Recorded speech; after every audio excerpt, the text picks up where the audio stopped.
On a hot and sunny day in Springfield, Missouri, it's nothing short of a party. The Missouri State Bears host one of the best QBs in the country. Kevin Jennings and the SMU Mustangs gallop into Robert Plaster Stadium for Mo State's first ever FBS home game. There's the Missouri State Bears. You're watching college football on CBS Sports Network, built by the Home Depot. It's the Mustangs and the Bears. Hi, everybody. Welcome into Springfield with Taylor McCarg. I'm Jack Gordon. Thank you so much for tuning in. Taylor, this is a hungry SMU team right now, coming off a double overtime loss to Baylor. They did a lot of things right, but they really need to get right today. SMU wants to get the taste out of their mouth from a week ago. It was a game against Baylor they felt like they should have won. They had a fourth quarter lead of 2 touchdowns, and it got away from them. And they're facing a Missouri State team that went on the road a week ago to Marshall and got their first win as an FBS program. Now an opportunity for their first home game as an FBS program. And I think we've got a fantastic atmosphere today in Springfield. Now, the loss to Baylor last week, like we said, they did a lot of things right. The offense was fantastic. They scored 45 points. They're looking to do the same today with Kevin Jennings having the car keys. And one of the best quarterbacks in the country and in the ACC, and he does such a nice job with his eyes downfield when he breaks contain. This was a broken play touchdown to Jalen Cooper, hits him on the money, and then this was the first play in overtime. Hits the fade to the outside over the shoulder of Romello Brinson. Romello Brinson showing why he's the #1 target for his quarterback, Kevin Jennings.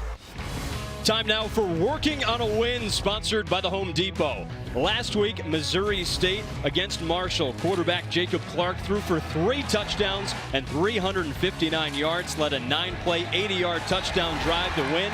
That was the game-sealing interception by Kanye Young that delivered the first ever FBS win for Missouri State, and it was Jacob Clark helping out along the way. Won the Manning Award a week ago, top quarterback performance in the country. 2-time captain. He was all conference a year ago at the FCS level. Now an opportunity at the FBS level. And this staff, as offensive coordinator Nick Petrino said, he's got to throw the ball well today for us to have a chance at an upset over SMU. Well, this Missouri State team is led by one of the youngest coaches in all of FBS, the 36-year-old Ryan Beard, who's 13-12 in his 3rd season at Missouri State. On the other side, Rhett Lashlee, another man in the business of rebuilding a program. Back-to-back 11-win seasons for him. Today, hot and sunny in Springfield, Missouri. 90 degrees as we get set for kickoff between Missouri State and SMU. Bears won the toss, elected to defer. It's Stuart McDonald kicking off, and we're ready to go from Robert Plaster Stadium as SMU will take the ball on offense. Here's Brandon Marcello on the sideline. Guys, some news update here with Romello Brinson, the star receiver for SMU. He will not start today as a result of a punishment for back-to-back games with unsportsmanlike conduct penalties off of touchdowns. In his place, we'll see. Yeah, that's Link Rhodes replacing Romello Brinson, who is currently the team's leading receiver. He's got 247 yards in just 2 games so far. Jennings in the shotgun. He's got 3 out wide. Fakes the handoff. First pass is complete, and it's a first down for SMU. Gets it on the edge quick to Yamir Knight. That was somebody that Rhett Lashlee said this week they had to get him going. Easy first down completion. Get him on the bubble screen. Now we'll see a little bit of that tempo from SMU as they go fast. They want to move quick, and on a hot day, going to be tough for Missouri State to keep up. But that's how this SMU offense operates. 5 wide for Jennings. He looks deep. Slings it down the left sideline, but out of bounds. Jennings, the redshirt junior out of Oak Cliff, Texas, captain of this team. Taylor, he is just a smooth operator. A hero of Texas high school football, brought a state championship to South Oak Cliff. A guy that was under-recruited. This staff, Rhett Lashlee, got a great story about his recruitment. Was actually committed to Missouri State at one point before he flipped to SMU. 3rd team All-ACC last year, proving to be possibly a Heisman dark horse this year as he completes a pass to Matthew Hibner. And a big tackle made by Missouri State. This offense led by Jennings. Brinson back on the field. It's such a talented group, Taylor. I think a week ago, TJ Harden at the running back spot established himself as the every down back. Bigger back, 6'2", 220 pounds, established himself as what is likely to be the every down back for the Ponies. Electric SMU offense that scored over 40 points in each of its first 2 games. He slings a pass over the middle. It's tipped and caught. It's Missouri State with an early pick. J.J. O'Neal, the senior safety, gets the Bears' first FBS home game started with a bang. Well, SMU got lucky a week ago on a pick, what should have been a pick, a tip drill, that ended up being a touchdown. Today, not so lucky. Trying to target Jalen Cooper over the middle of the field. Ball tipped up in the air, and a great job by J.J. O'Neal, one of the captains of this defense, coming away with the football in a huge early momentum play for Missouri State. I mean, Taylor, we talked about this. Turnovers have been a problem for SMU. They've given the ball away 3 times in 2 games. They turned it over too much last season, and it's on the first drive of the game, an interception by Kevin Jennings. So Jacob Clark takes over for the Missouri State offense. Hands it off on the first play. This one's broken out wide to the right, and an early first down. Shamari Lawrence on the carry. Great vision by Shamari Lawrence right out of the gate. Working to his right. Watch out, breaks contain right there. Gets on the outside of one of the captains of this defense. Isaiah Wacobia picks up an early first down for the Bears.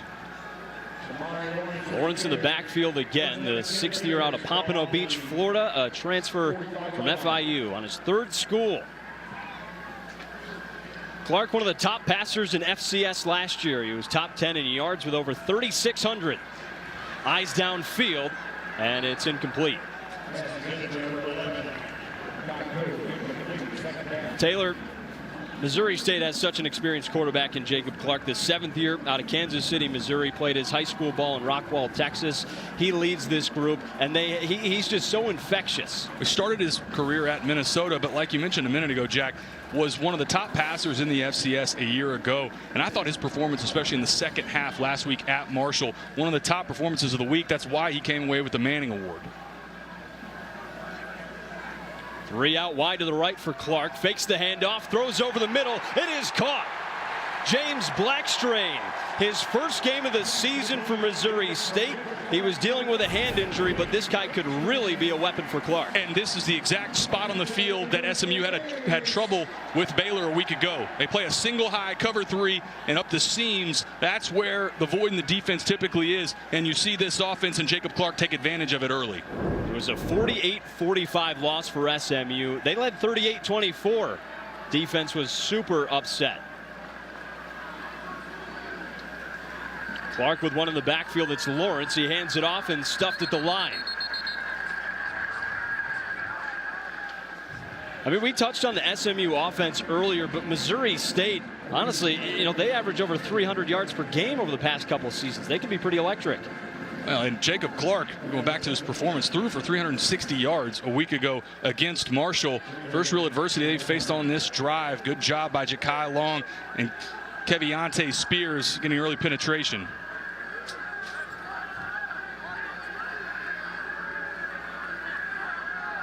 Second and 12 for Missouri State. Handoff, and Lawrence slips. Another loss for the Bears. It'll be 3rd and long. And that was Keviante Spears again flashing. Good early job by the 5th-year senior from Baton Rouge. There's a lot of experience on this D-line. Spears, one of them. First season at SMU. Transferred first from Louisiana Tech to Memphis. And now here with the Mustangs. And the leader on the back end, Isaiah Wacobia, the captain. That's the guy leads this team in tackles. Did so a year ago as well. Clark looks to the sideline. It's been a great offense for each of the past couple of seasons. 35 points per game last year. Offense led by offensive coordinator Nick Petrino. Clark looking over the middle, and he completes another pass. That one's going to be short of the line to gain, but it was to Tristan Gardner, the true freshman who Jacob has developed a lot of trust in early on this season. And a good job by SMU. Gave up the big play early, bend but don't break. Rally to the football and bring Tristan Gardner down. Now an opportunity for Yusef Obeid. Long first field goal to try and get the Bears on the board first. The sophomore kicker out of Dearborn, Michigan. Obeid was 0 for 2 last week, but he missed a 54-yarder and a 40. Kicking a 38-yarder here.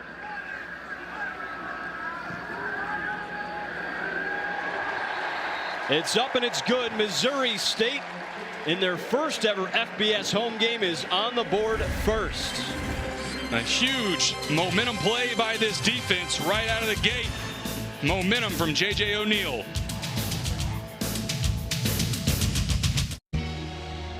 If you buy a new phone because of a feature that's coming soon, but it's been coming soon for a full year, you could change your definition of soon, or you could just change your phone.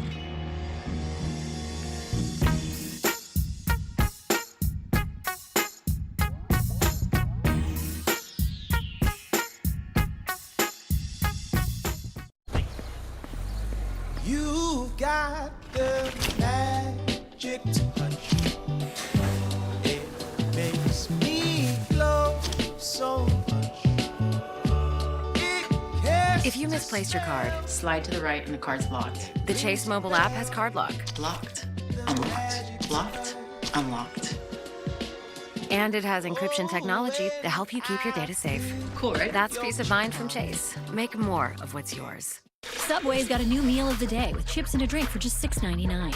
Or if you're big hungry, make it a footlong for only $3 more. Huh, big hungry. Is that a thing? That should be a thing. Find your fresh with the all-new $6.99 meal of the day at Subway. At Doth's, an ordinary pretzel just isn't enough. So they add savory seasoning and tempting buttery flavor into every delicious twist. Now that's enough to make you order a special delivery. That seems like a lot. They're really good. Doth's, sensationally seasoned pretzels. Americans, we can do anything we want, except one thing. We just can't stop being American. So get out there, take your swing, rev your engines and let freedom ring, and never, ever, ever stop being American. Nothing stops America, and nothing stops Ram. During the Ram Drive into Fall event, get 10% below MSRP, plus $2,000 bonus cash on select 2025 Ram 1500 models in dealer inventory, or get 0% financing for 72 months. 3-0 Missouri State on top of SMU. Jack Gordon, Taylor McCark. Taylor, what do you got for keys to an upset? I think for Missouri State, the best defense is good offense. They need to stay on the field, trying to limit possessions for SMU. Have to make the big plays on special teams. That was a great first kick right out of the gate from Yusuf Obid. And then play clean football. Too many penalties a week ago. They need to limit those. I would say under 5 penalties and try to win the turnover battle. If they can do all those things and get this to the fourth quarter, that's where you put yourself in a position to try to pull off the upset. Well, here's Ryan Beard's defensive coordinator and LD Scott.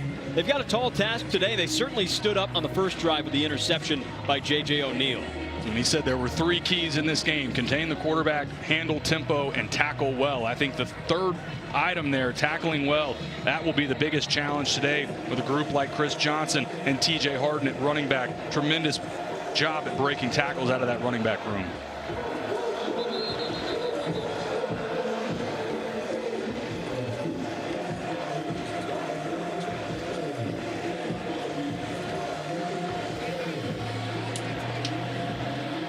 Yusuf Obid on the kickoff, the man that hit the 38-yarder to give the Bears a 3-0 lead, and they'll fix it on the tee real quick.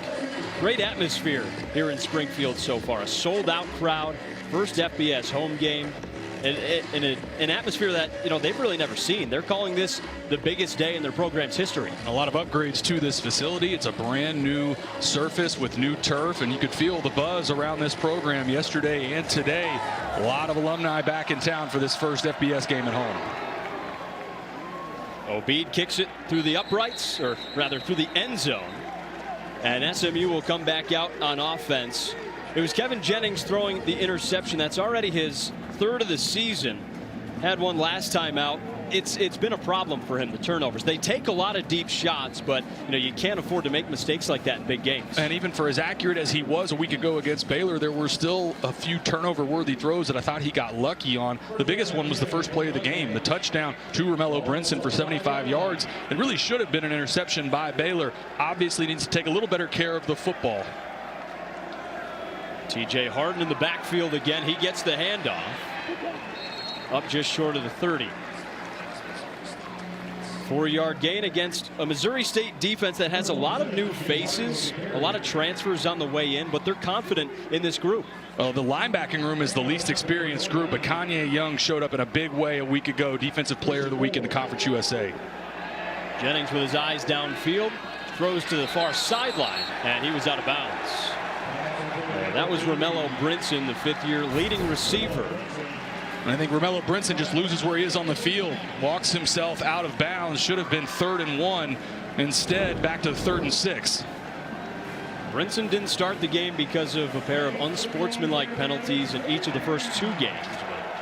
In on the second drive. 3rd and 6 for Jennings and the Mustangs. Missouri State brings pressure, completed over the middle. This time he finds Brinson, who's got plenty of space. Ball comes free, it's knocked out. Another turnover. Missouri State forces a fumble. What a play by Jordan Dunbar from this corner spot. He's in a trail position. Watch how he punches this out. Actually, the ball's already coming out. Brinson just drops it. What a huge momentum play for Missouri State's 2nd turnover in the first quarter. Subway's got a new meal of the day with chips and a drink for just $6.99. Or if you're big hungry, make it a footlong for only $3 more. Huh, big hungry. Is that a thing? That should be a thing. Find your fresh with the all-new $6.99 meal of the day at Subway. At Dots, an ordinary pretzel just isn't enough, so they add savory seasoning and tempting buttery flavor into every delicious twist.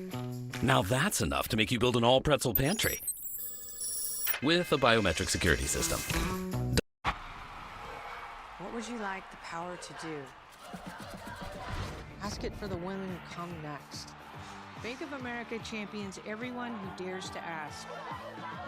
What would you like the power to do? Fisk, he's hunting us. Maybe it's time we started hunting them. We could use more people like you.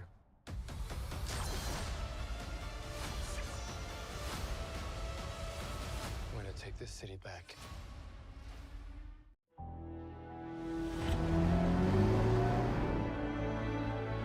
Hey Google, what's the fastest way to the pier?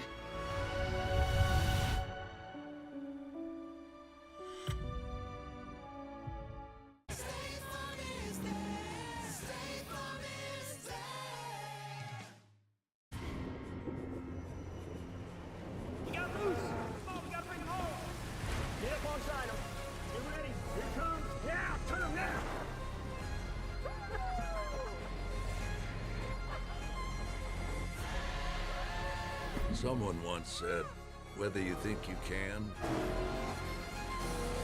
or think you can't, you're right. Travel with Expedia, earn 1 key cash, use 1 key cash, repeat. Expedia, the one place you go to go places. Easier HR today with Bamboo HR. College football on CBS Sports Network is sponsored by The Home Depot. How doers get more done. By Ram Trucks. Nothing stops Ram. And by Old Trapper Beef Jerky. What's your beef? Great scenes here at Plaster Stadium. They're calling it the biggest day in Missouri State football history. The first FBS home game, and they're off to a good start. A 3-0 lead over SMU, where they've already forced a pair of turnovers. It was an interception by J.J. O'Neal, and then Thomas Anderson recovered a fumble by Romello Brinson. We'll see what this Bears offense can do with Jacob Clark in the shotgun and 4 receivers out wide. He lofts it, and it's intercepted on the first play. Clark was hit as he threw, and it was picked off by SMU. Flag down on the field. That was Isaiah Wachovia who made the catch, but we'll see what we have with the flag. It was tipped at the line of scrimmage. Wachovia comes down with the interception. 3rd turnover combined in this game, not even to the 9-minute mark of the first quarter. Illegal block in the back, number 29, SMU. 10-yard penalty from the dead ball spot. It's first down, SMU. Well, Mustangs will take over on offense. After just 1 play, an interception, this ball was tipped at the line of scrimmage. Brandon Booker got a finger on it, and what a big play that is for the Mustangs, who just gave it away on a fumble. And something interesting early from SMU, they only pressured Baylor a week ago 11% of the time. They barely blitzed Sawyer Robertson, bringing pressure early in this game. A great job by Brandon Booker getting his hand up, and then Wacobia, the captain on the back end, comes away with a really big play for this SMU defense and this team that was leaking a little oil to start this game. This SMU offense has been fantastic, and they've won 11 games in back-to-back seasons, but turnovers have been an issue the whole way. Harden on the handoff, 2 flags on the field. Both of these immediately thrown in the direction of Romello Brinson, who they take off the field. Rhett Lashley does not look pleased, as Brandon led off with. Romello Brinson's already had 2 unsportsmanlike conducts in the first 2 games of the season. Personal foul, illegal blindside block, number 30, offense, 15-yard penalty from the previous spot. Replay first. We'll take a look at the top of the screen where Romello Brinson's lined up right here.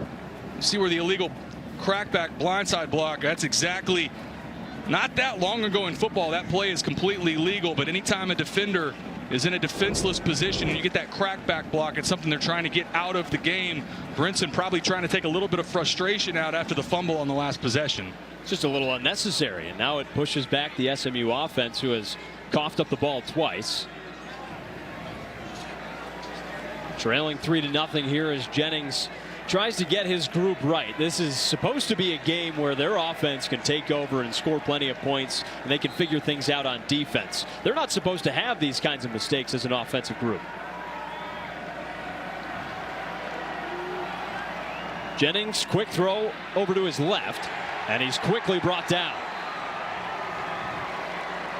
Jalen Brooks on the tackle by Missouri State for a gain of just 1. Nice job by Jalen Brooks. This is a guy that had 118 tackles a year ago at Campbell.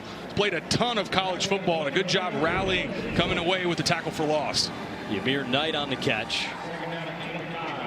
2nd and long here for the Mustangs. Jennings fires right. It's Jalen Cooper who makes the catch.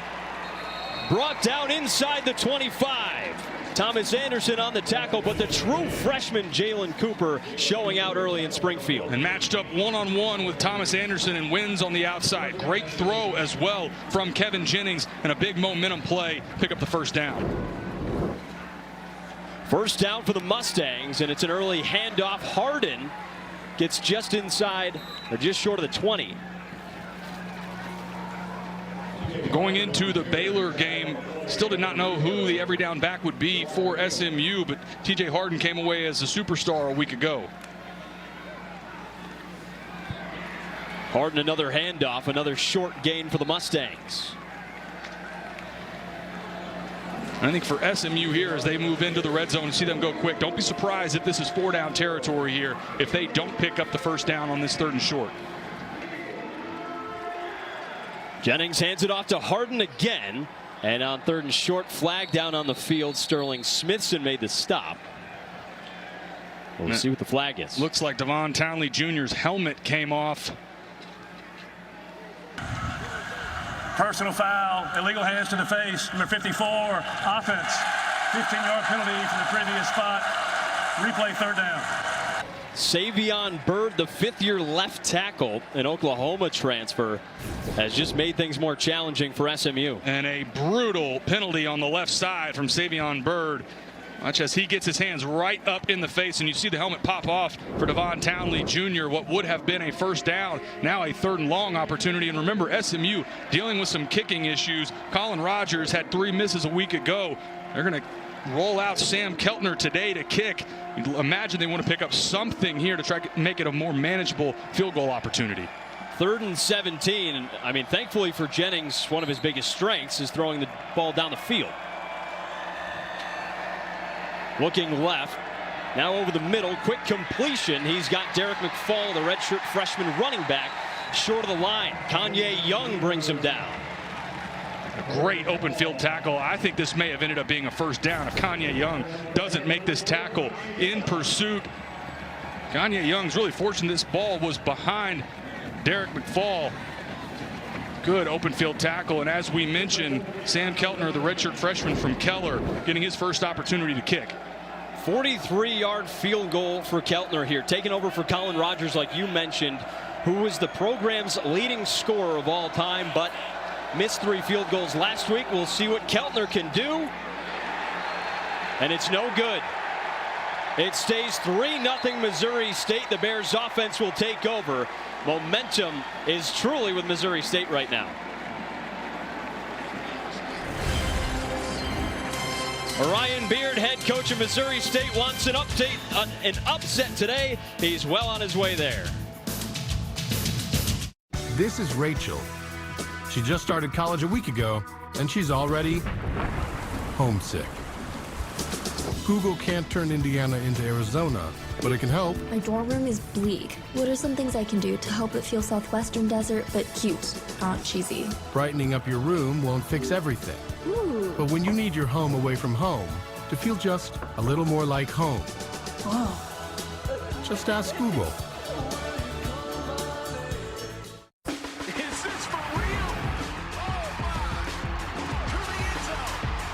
At FanDuel, we know how great it is to celebrate a win. And we want everyone to celebrate this NFL season. That's why we're giving away over $1 million in prizes with FanDuel free-to-play games. So lace up those dancing shoes. Because with FanDuel, you can feel like a winner after every play. FanDuel, official partner of the NFL. Misty? You know this person? Is your cat getting too cool? Give him Temptations treats. Subway's got a new meal of the day with chips and a drink for just $6.99. Or if you're big hungry, make it a footlong for only $3 more. Huh, big hungry. Is that a thing? That should be a thing. Find your fresh with the all-new $6.99 meal of the day at Subway. Hey, can I? Thanks. Oh, listen, son, now that you're getting older, you might be curious about certain things. Please don't do this. You're eligible to be a member of Navy Federal Credit Union because I served in the Army. Our whole family can join and get exclusive savings and discounts. Cool. Very cool. All veterans and their families can join. Navy Federal Credit Union. Our members are the mission. 3-0 Missouri State. The Bears lead SMU with just under 7 minutes to go in the first quarter.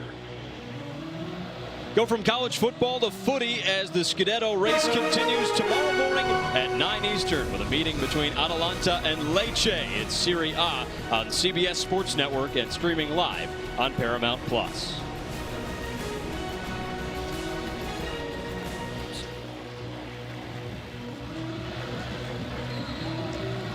Well, SMU's missed field goal puts the Missouri State offense back on the field. The group led by Jacob Clark, 7th-year quarterback. Clark looks to throw, and he's got his man past the 50. Tristan Gardner, the true freshman, once again. And another chunk play into the seam. We talked about how this defense struggled a week ago on throws just like this. Great accurate throw from Jacob Clark. Good timing. And the freshman Tristan Gardner stepping up again for the Bears. 33-yard gain for Gardner, the freshman out of Dallas, Texas, who was in just 7th grade when Jacob Clark was a freshman at Minnesota. 2 in the backfield for Clark. Looked like they were going to go up tempo. Now he slows it down. Clark, the 7th year, he's got the control if he wants at the line to make changes. Hands it off right. Lawrence with a burst of speed down just before the line to gain. Jalen Davis Robinson brings him down. And impressed early from the offensive line for Missouri State. Look at that right side, hat on a hat. Good, clean opportunity for him to press the hole, cut back a little bit to the left and get vertical. And Shamari Lawrence, the FIU transfer, showing some physicality at the end. 2nd and 1 for the Missouri State offense with Lawrence in the backfield again, looking to add to this 3-0 lead.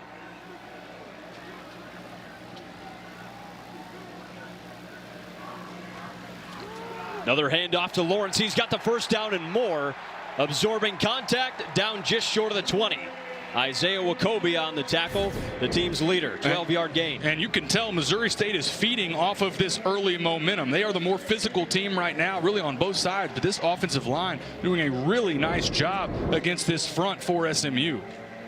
1st and 10 for Missouri State, who's coming off a 21-20 win over Marshall, their first ever victory as an FBS team. And Jack, something we talked about at the open, one of the best opportunities for Missouri State in this game is to keep SMU's offense on the sideline. Long sustained drives like this are perfect for a scenario for Missouri State trying to pull an upset. Another handoff to Lawrence, and with a burst of speed, he gains a chunk. It'll be 2nd and short.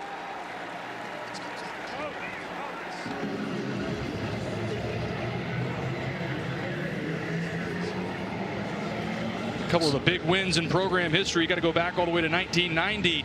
Missouri State over an FBS program in UNLV, and then a week ago on the road against Marshall, a team that won the Sun Belt a year ago, had to come back from down 17-7. Huge 4th quarter come from behind win.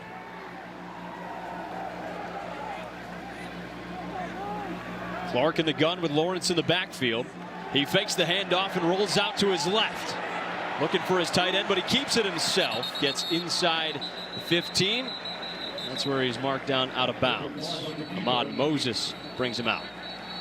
And I think we've got a flag down on the far side. I think there was an opportunity for him to get this to Jamaria Robinson. Number 9, defense. Snap. That Falco results in the 1st down. They get that on Cameron Robertson, the senior from Plano, and another mistake from SMU between penalties and turnovers. A really sloppy start for the Ponies and extends the drive. Now a 1st and goal opportunity for the Bears. Well, Taylor, you said the best defense can be an offense that stays on the field. That's the Petrino style, methodical.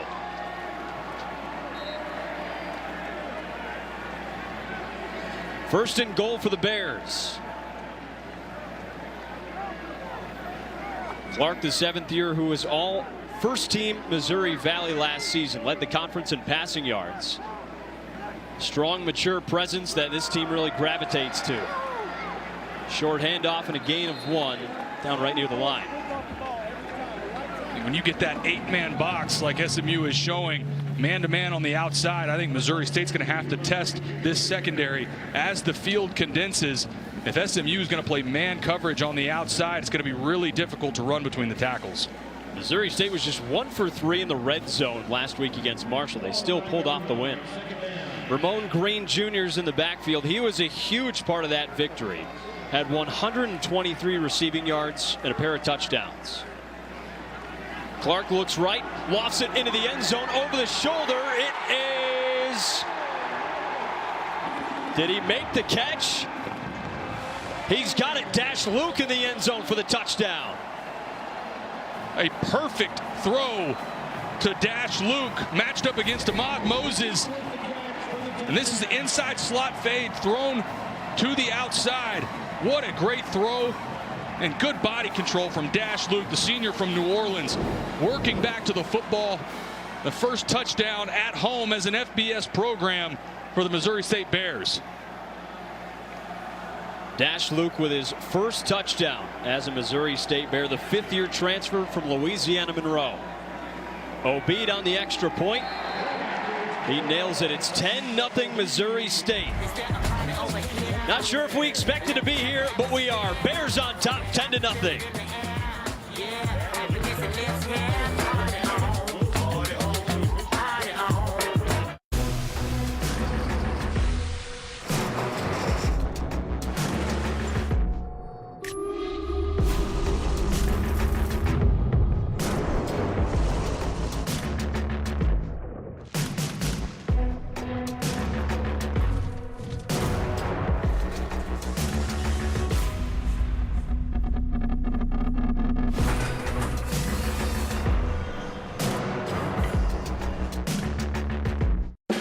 All right, team, let's review. USAA membership is open to... My dad is a veteran who joined, so my mom can join. That's right, Haley. Same here, which means I can join too. Which means I joined thanks to my grandpa. He joined and passed membership to my mom, who passed it to me. Are you eligible, Coach Gronk? It's complicated. That means no. USAA. Become a member today. Subway's got a new meal of the day with chips and a drink for just $6.99. Or if you're big hungry, make it a footlong for only $3 more. Huh, big hungry, is that a thing? That should be a thing. Find your fresh with the all-new $6.99 meal of the day at Subway. Grand Canyon University's affordable academic model allows many students to attend for less than the cost of a state university and with less debt after graduation. See what scholarships you might qualify for. Visit gcu.edu/myoffer. Be willing to show up for your veteran, your friend, your loved one. Be willing to trust your gut, follow your heart, take a risk. Be the one willing to ask, to guess wrong, to even offend another, to keep them safe, to remind them that they are valuable. If you know a veteran, be the one to reach out and make them a part of your life. 10-0 back here in Springfield. We'll go back to the touchdown. This was a great job by Dash Luke. Inside slot fade matched up against Ahmad Moses. It's a good route, but an even better throw from Jacob Clark. Throw this over the outside shoulder of your receiver, and Dash Luke working over his left shoulder, coming down with that ball. That's a tight window. Great throw, and shows again the veteran presence of Jacob Clark, two-time captain, Manning Award winner a week ago, and a guy that has played a ton of college football. A 6-play, 74-yard drive ending in a Dash Luke touchdown. 10-0 Missouri State here in Springfield. An incredible atmosphere, a sold-out crowd at Robert Plaster Stadium, and that's one happy guy right there in Ryan Beard. We could tell yesterday in our meeting with Coach Beard, there's a lot of belief in this program. And they talked about, look, we're going to go out there. We've got our plan that we feel really good about. Coming off a win against Marshall a week ago, we think we can shock the world and win this game. They're certainly shocking the world already. Obeid boots it into the end zone, and he's going to take it out. Wrapped up just inside the 15 as we welcome our CBS audience amidst a weather delay between USC and Purdue. Yes, your eyes serve you correctly. Missouri State is beating SMU 10-0, and it's been a couple of turnovers that have swung things in favor of the Bears. It started with the interception right out of the gate from J.J. O'Neal. Next possession for SMU, a fumble from Amello Brinson, and then a field goal miss from Sam Keltner, who's on in relief of Colin Rogers. The field goal troubles continue for SMU, now backed up deep in their own territory.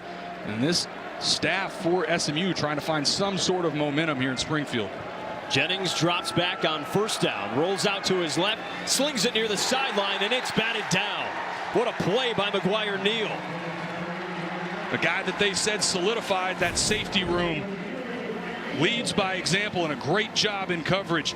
They try to move Kevin Jennings off platform, get him out to his left. He throws well on the move, but this is great coverage by McGuire Neal. Second down, a handoff to the left. It's Chris Johnson Jr., the redshirt sophomore transfer from Miami, who has a ton of speed that they aren't just quite sure how to access yet. On third down here, a guy that I'm looking for, Matthew Hibner, the tight end, be to the field side and not had a target to him early. That's a guy that played well a week ago. Be surprised now he's moved into the boundary. But SMU trying to create some sort of momentum. They need a big play here on third down. 3rd and 6. It's Harden in the backfield, and this Missouri State crowd loves it. Can they make the stop here? Jennings throws to Cooper, and it's caught for a first down. Thomas Anderson brings him down. And the freshman Jalen Cooper from Cibolo, good job using his body to shield the defender. Good accurate throw from Kevin Jennings as well. Cooper had 2 catches for 89 yards last time out. He stepped up big after the injury to Jordan Hudson. Jennings with plenty of time throws to the sideline. He finds Cooper again. Now I think we'll see a little bit of tempo from SMU. They pick up a first down, good easy completion, and back on the ball quick. It's 90 degrees, hot and sunny down on this field, yet SMU wants to move with some tempo. Harden brought down. That's the 3rd slip we've seen combined in this game. Remember, this is a new surface here at Missouri State. Something to keep an eye on. Like you mentioned, Jack, it's hot on the field. New surface. Guys still trying to find their footing. 3rd and 4 for SMU, who has missed a field goal, thrown a pick, and given the ball away with a fumble already. Another handoff, and Harden Doesn't have anywhere to go. He looks just a bit short as Jalen Brooks takes him down. And this was man defense on the outside. Look at the linebackers close to the line of scrimmage. There was a miss in the interior as well from the center, Joshua Bates. Great job by this Missouri State defense getting off the field. And right now, from a speed and physicality standpoint, Missouri State is bringing it at a different level than SMU is right now. They're playing slow, look a little bit lost. Momentum still squarely on the side of the Bears. Wade McSparrow, the redshirt freshman punter from Geelong, Australia, has been one of the best punters in the nation this year. 45 yards per punt. He's sending it deep to Dash Luke, the speedster who had the first touchdown of the game. Fair catch inside the 35. Just 19 seconds to go with Missouri State leading SMU, a team that has had to battle through some injuries of key players. Especially in the middle on defense at the linebacker room. Zakai Barker and Alexander Kilgore. Kilgore is one of the captains of this unit. And on the back end as well, Tyron Polley, freshman from Duncanville. I know he's a freshman, but they have been really hit with injuries mainly on the defensive side. You see Jordan Hudson there as well. But that linebacking unit, Brandon Booker, Brandon Maizano, Justin Medlock, that's been the group that's got to step up in place of Zakai Barker and Alexander Kilgore being down. Defense has already allowed 10 points in the first quarter. Missouri State offense has moved the ball well. They've got a 7th-year quarterback in Jacob Clark leading the charge. Ramon Green Jr. in the backfield. He fakes the handoff, throws over the middle. Another completion for Clark. Breaking tackles, it's Jamarie Robinson, the team's leading receiver, with a huge gain. 21 yards for the Bears. And they catch SMU in a blitz from the field, throw the RPO glance into the boundary. A good, accurate throw to end the first quarter. And how about this start from Missouri State? In the first FBS home game in program history. That's the end of the first quarter. You're watching college football on CBS Sports Network, built by the Home Depot.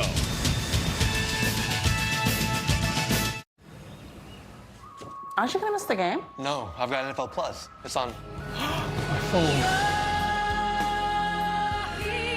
Get live, local, and primetime games on mobile with NFL Plus. Keep the NFL in reach. If you buy a new phone because of a feature that's coming soon, but it's been coming soon for a full year, you could change your definition of soon, or you could just change your phone.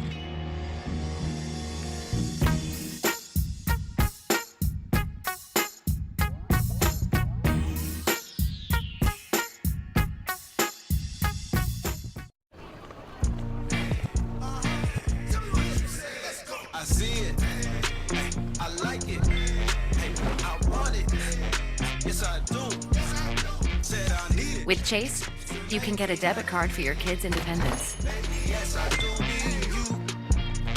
And parental notifications, so you can keep an eye on how they're using it. Still on budget. Control for parents, freedom for kids.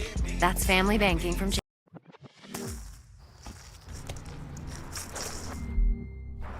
What would you like the power to do? Left post. Ask it when you train. When you play, ask it to the team. You lost your sight, but you gained the power to share this beautiful game with others. Bank of America champions everyone who dares to ask, what would you like the power to do? The new Chicken and Cheddar Rancher is here at Firehouse Subs. Protein packed with grilled chicken breast, crispy bacon, and creamy buttermilk ranch. A trusted favorite, elevated Firehouse Sub style. I don't usually run unless there's a fire, but these boots are laced. Only at Firehouse Subs. Ego, the #1 rated branded cordless outdoor power, pushes the boundaries of innovation to power the unexpected, all on one battery platform. Experience the industry's most powerful cordless pressure washer with advanced digital controls. A string trimmer so smart, it loads the line with the push of a button. And our most powerful blower that exceeds the power of gas. Ego takes innovation to the next level. One battery powers all tools. Find an Ego retailer near you. With Popeye's new $5 Faves menu, you can get this, or this, or this, or this. And no one's stopping you from getting them all. Now there's an idea. Love that chicken from Popeyes. 10-0 Missouri State leads SMU at the start of the second quarter. Just moments ago, our sideline reporter Brandon Marcello got to catch up with head coach Ryan Beard. Coach Beard, probably couldn't ask for a better start. You're up 10-0. What's the feel on the sidelines right now? It's great. We got to stay in the fight, stay consistent, keep doing what we're doing. The game plan is looking good. Just got to stay focused. Missouri State's been up 10 points again on an FBS opponent. I remember a couple of years ago at Arkansas. Can you hold on to it this time? We're going to do the best we can. Thanks, Coach. Just 36 years old, one of the youngest FBS head coaches, and Taylor, he's built an incredible culture here at Missouri State. He has and needs to capitalize on this momentum. Don't be surprised that there's a shot play here on first down. He's already 5 of 7 for 90 yards, Jacob Clark is. He hands it off to Ramon Green Jr. on the first play. Really got everything in that first quarter that surprised me outside of the turnovers. Missouri State running the ball for almost 40 yards. On the other side, SMU just 15 yards. And Ryan Beard, 36 years old, 5th youngest head coach in college football. And a guy that, again, we could feel when we visited with him, a ton of belief and purpose as a head coach here at Missouri State. But he's only a couple years older than his quarterback, right? Jacob Clark, the 7th-year transfer from Minnesota after a few seasons, has used a medical waiver, a COVID year, and a red shirt. Another handoff to Green. Brought down right around the 41.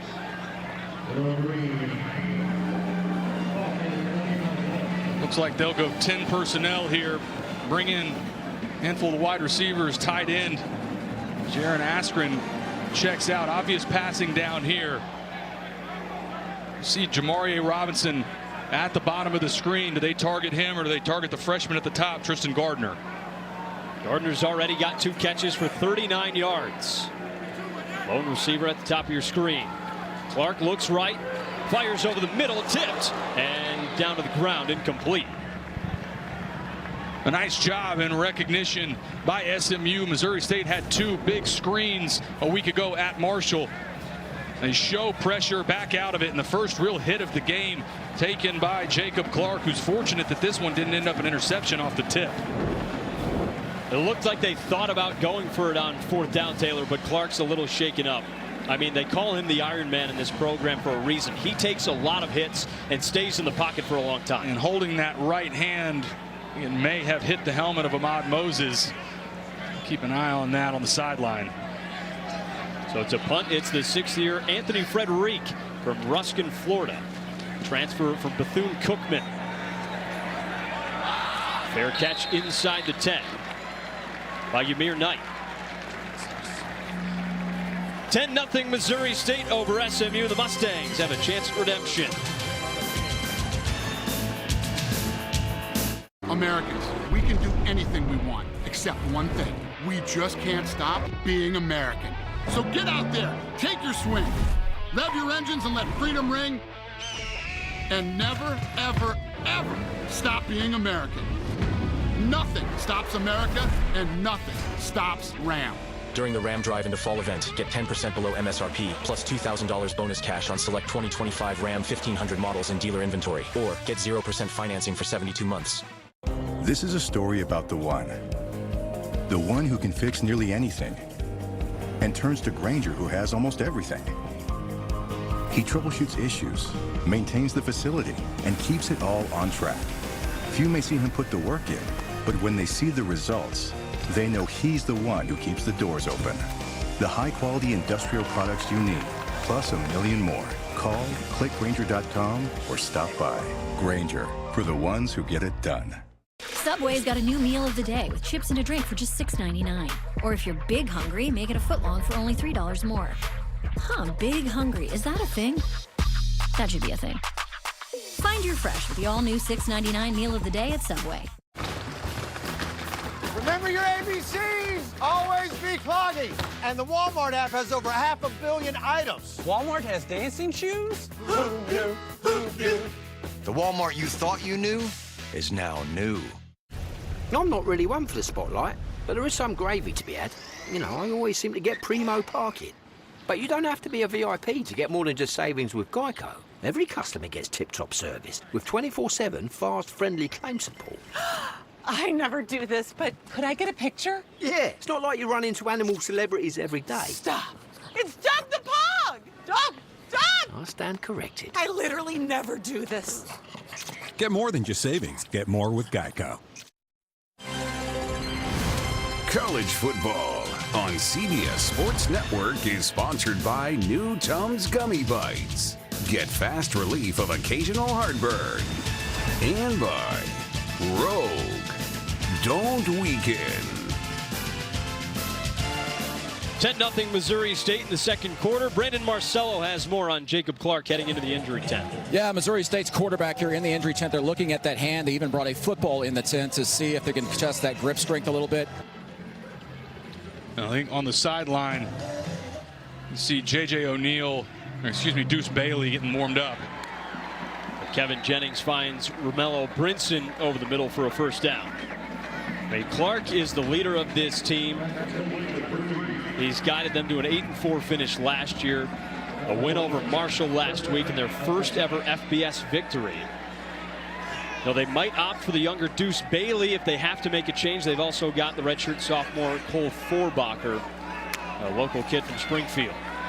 Jennings fakes the handoff, looks right, and he's got Ymir Knight down the sideline. The JMU transfer, last year's leading receiver at James Madison. And a good accurate throw. They like to move the platform for Kevin Jennings, who throws the ball so well on the move, and a good strike to Ymir Knight, and more tempo again from SMU. Moving quickly, Jennings drops back, throws to Brinson again, and he tripped up briefly before dodging a tackle and going out of bounds inside the 45. This looks like the SMU offense that we saw a week ago against Baylor. 3 quick completions now all the way out on the other side of midfield. Good miss in the open field by Romello Brinson. They've scored 87 points in the first 2 games. Held to nothing so far. Hand off to Harden. A transfer from UCLA gets past the 40. Brought down at the 38. Going back to what surprised me in that first quarter, again, just 15 yards on the ground for SMU. If they try to get back to and establish the running game with TJ Harden. Well, Harden has shown he's the leading back. UCLA's leading rusher last year, but no momentum here. Caden Weist on the stop. And now a 3rd and long. What looked like a drive going in the right direction. A missed assignment on that left side and a good tackle in the backfield. I think this is a spot with the kicking troubles that SMU has had. You might treat this like 4-down territory. Don't be surprised if they don't pick up a first down here if the SMU offense stays on the field. 3rd and 5 for Jennings. SMU 1-1 after a double overtime loss, looking to bounce back here in the second quarter. Jennings under pressure, wrapped down and sacked. Heck of a play by Caleb Deaton. 4th and long. He made the play of the game in pursuit a week ago. Look at the good coverage on the outside from Brinson, just running the quick slant. Thomas Anderson in coverage, but I love the effort from Dietland, who again, effort play a week ago against Marshall, was singled out by this staff and his defensive coordinator, L.D. Scott. And what I thought would have been 4-down territory is wiped away because of that sack, and now SMU forced to punt. 10-0 Bears, yet the Mustangs have outgained them. 155 yards for SMU, 133 for Missouri State. McSparron on the punt, had 3 punts and averaged 44 yards last time out against Baylor. And this one out of bounds. 10-0 Missouri State. We'll be back with the Bears. Another chance on offense when we come back. Subway's got a new meal of the day with chips and a drink for just $6.99. Or if you're big hungry, make it a footlong for only $3 more. Huh, big hungry. Is that a thing? That should be a thing. Find your fresh with the all-new $6.99 meal of the day at Subway. We are trying really hard to get you Reese's Peanut Butter Cups, but there is only so much we can do here. You're gonna have to meet us halfway. Well, the whole way, actually.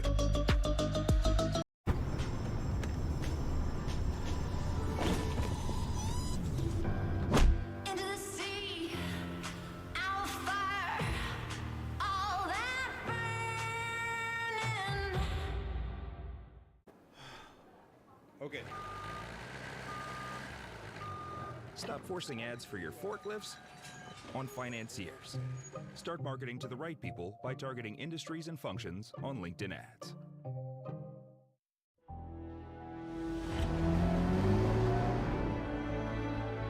Hey Google, what's the fastest way to the pier?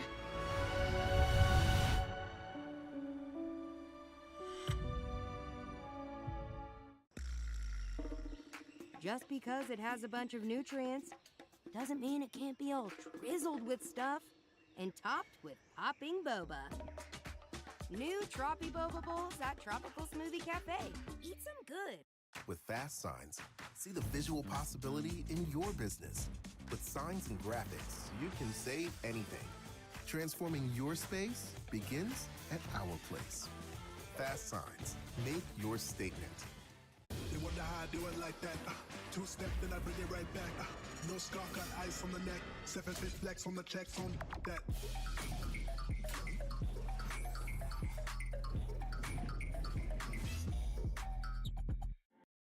Easy starts at bamboohr.com. Before today's game, Missouri State held a moment of silence for former standout safety Todrick McGee. McGee died suddenly in April following a tragic accident at his apartment. The Bears are wearing stickers on their helmets in McGee's honor. Head coach Ryan Beard called the 3-year standout one of his babies and remembered his infectious smile and competitive spirit. Todrick McGee was 21 years old.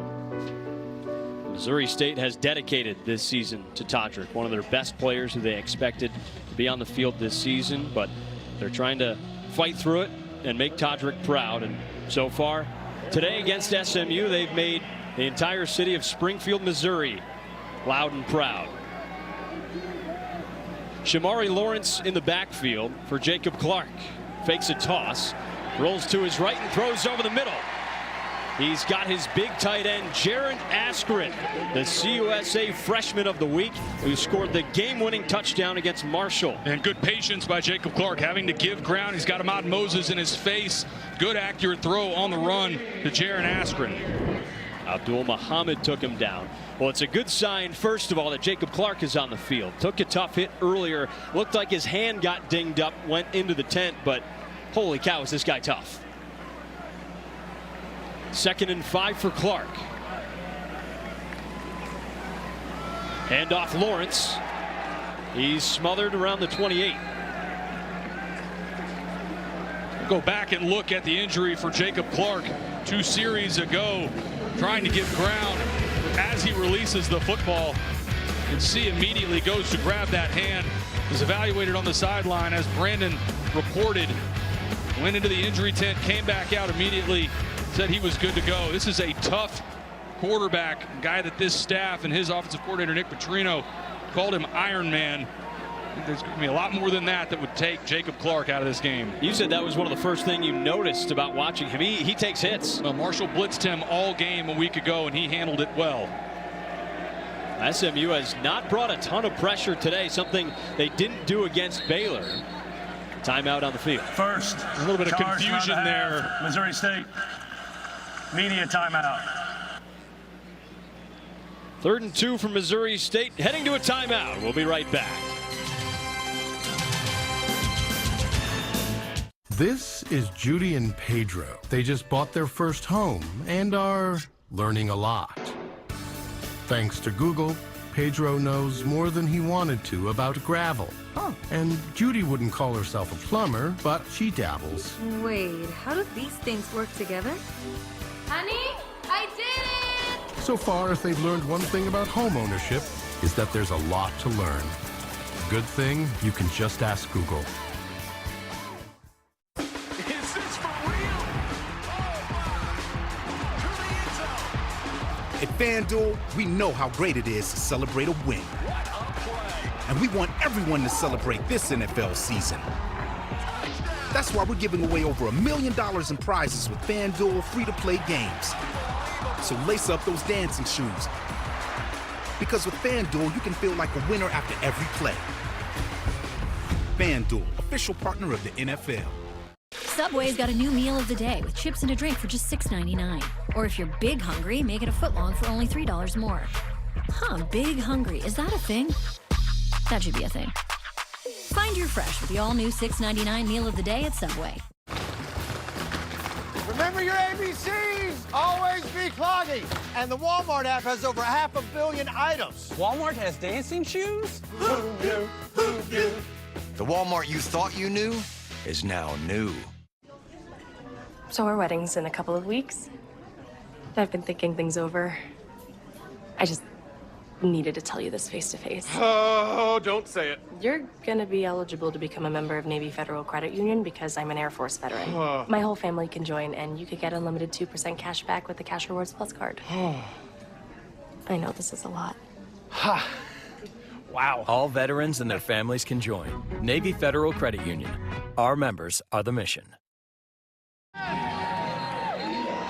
Missouri State shutting out SMU 10-0 in the second quarter. We take things to Brandon Marcello on the sideline for more on Jacob Clark. Guys, Jacob Clark is one tough son of a gun. I'll tell you what, he went in that injury tent, got ice immediately put on that hand, came out, reviewed some plays on the iPad with OC Nick Petrino, got immediately up, put his helmet on, ready to go in there. Remember, this is a guy who has teammates formerly at Minnesota that are now coaches in the NFL. Talk about a veteran guy, a veteran presence, and probably the toughest guy on this football field today.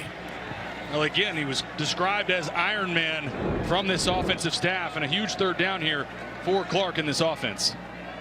He's the guy that set the tone for the culture of this entire program, who's beating SMU 10-0, and it's an incomplete pass over the middle. Robinson, the intended receiver, but 2 flags down on the field. And this is going to be a late hit on the quarterback and a killer penalty for SMU, who should have been off the field. Personal foul, roughing the passer, number 6, defense. 15-yard penalty from the previous spot and an automatic first down. They got Jeffrey Mba, the 26-year-old from France, with a late hit on Clark here. Yeah, just no reason for that. It's to take another 2 full steps before he gets hands on Jacob Clark. And the penalties and miscues and mistakes early for SMU have been a killer. We talked about the recipe for an upset for Missouri State. It's really been SMU on the other side making too many mistakes, and issues that they faced repeatedly in this game have been self-inflicted wounds. Well, SMU has continued to be one of the most penalized teams in the country. They were last in the ACC with 78 penalty yards per game last year. This is a game that they were supposed to be getting right after a 48-45 double overtime loss against Baylor last week. They did not get that off in time. This will be a delay of game. Prior to snap, delay game, offense, 5-yard penalty, still first down. He's trying to move his tight end around. Recognize the blitz. Operator, please reset the game clock to 9 minutes, 2 seconds. 9:02, please. Recognize the blitz from SMU. Trying to update the protection. And for Jacob Clark, a veteran guy, gotta have your eyes on that play clock. Now, in a perfect world, SMU wants to be able to rush with 4 and get real pressure. Do you think they need to send more? I think right now they're trying to get home a little more with pressure and blitz packages than they did a week ago. Remember, just 1 out of every 10 passing downs against Baylor did they use any sort of blitz. 1st and 15 for Clark and company. Looking to throw, stands in the pocket, and he finds his man at the 50. Makai Cope, the 5th-year senior. And under duress, Jacob Clark, take a look at the pressure he's got in his face. Can't really step into this throw. Mba walking back his man into the line of scrimmage. And a good accurate throw after Jacob Clark just got hit on the hand to stand in there and deliver this throw.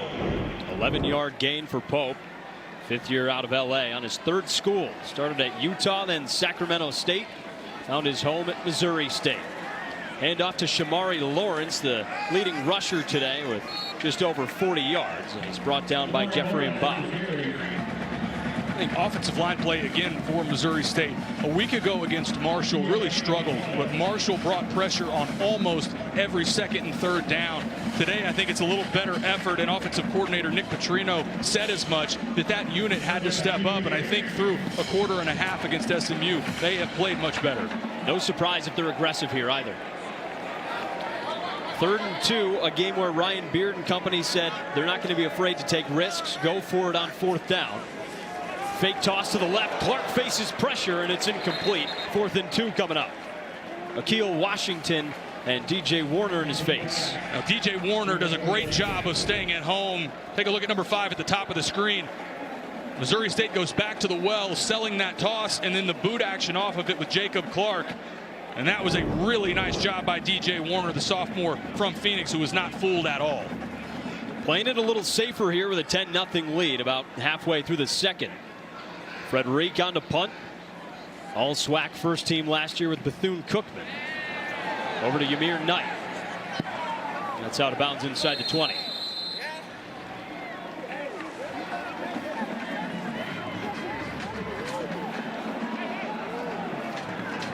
(10-0) Missouri State. That's what's going on here in Springfield, but around the rest of the country, we'll take a look at the top 10. AP poll powered by Ram Trucks.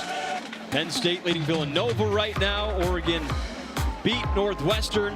Couple other tight games to keep an eye on, but Georgia losing to Tennessee 21-7 right now. Yeah, that Tennessee offense has looked fantastic early in that game. A couple big ones later tonight, like you mentioned, that Notre Dame game.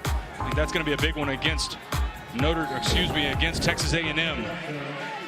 After watching last night's college football, Volunteers are happy to have Joey Aguilar under center for. Jennings looking deep, as he often does. He fires a bullet to R.J. Maryland over the middle. The redshirt junior tight end who's coming off a torn ACL. Happy to have R.J. Maryland back. I think he's about 80-85%, still getting over that ACL injury from a year ago, but a good first down catch. Mustangs with tempo. Fake handoff, tipped off the hand of Jalen Cooper. 2nd and 10. This again is a miscue from SMU. This is an easy throw. Slant into the boundary, really more of a glance post. And for all the accuracy we've seen from Kevin Jennings, that's a miss to the freshman receiver, Jalen Cooper. Last season, Jennings threw for 65%, over 3,000 yards, 23 passing touchdowns. He's been okay today, but the interception was crucial.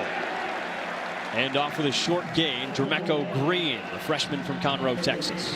SMU is really having trouble running the football right now against this Missouri State front. I think that's been the biggest surprise to me in this game. 2nd down, it's blocked well to the left side. And then you see Missouri State shedding blocks, rally to the football. We talked about how he said one of the keys to this game, defensive coordinator L.D. Scott, they have to tackle well. So far, answering the bell and forcing another 3rd and long. SMU just 1 for 5 on 3rd down today.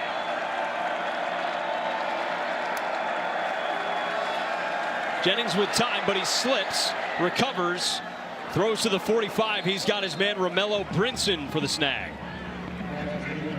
Kevin Jennings fortunate he doesn't fall down. Watch how his right foot goes out from under him right at the very end. Good job maintaining his balance, working back to the field, delivering a strike to Romello Brinson. 1st and 10 for the Mustangs. Long drop back Jennings, great protection. Scrambles to his right, throws on the run. And it's caught on the sidelines, but incomplete. Jordan Dunbar in coverage. Dunbar, a guy, ton of experience at Rice a few years ago. Transferred to Kansas State, was really more of a backup role, but has played a ton of college football. He's beat on the play and then rallies late, fights through, gets that hand in on Jalen Cooper. That's a great job in coverage from Jordan Dunbar. Dunbar, the 6th year, who grew up in Syracuse, New York. Played his high school ball downstate at Iona Prep. Jennings launches, batted down.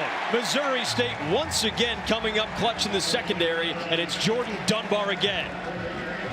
And we just sang his praises a moment ago in coverage. Watch how he fights through the receiver.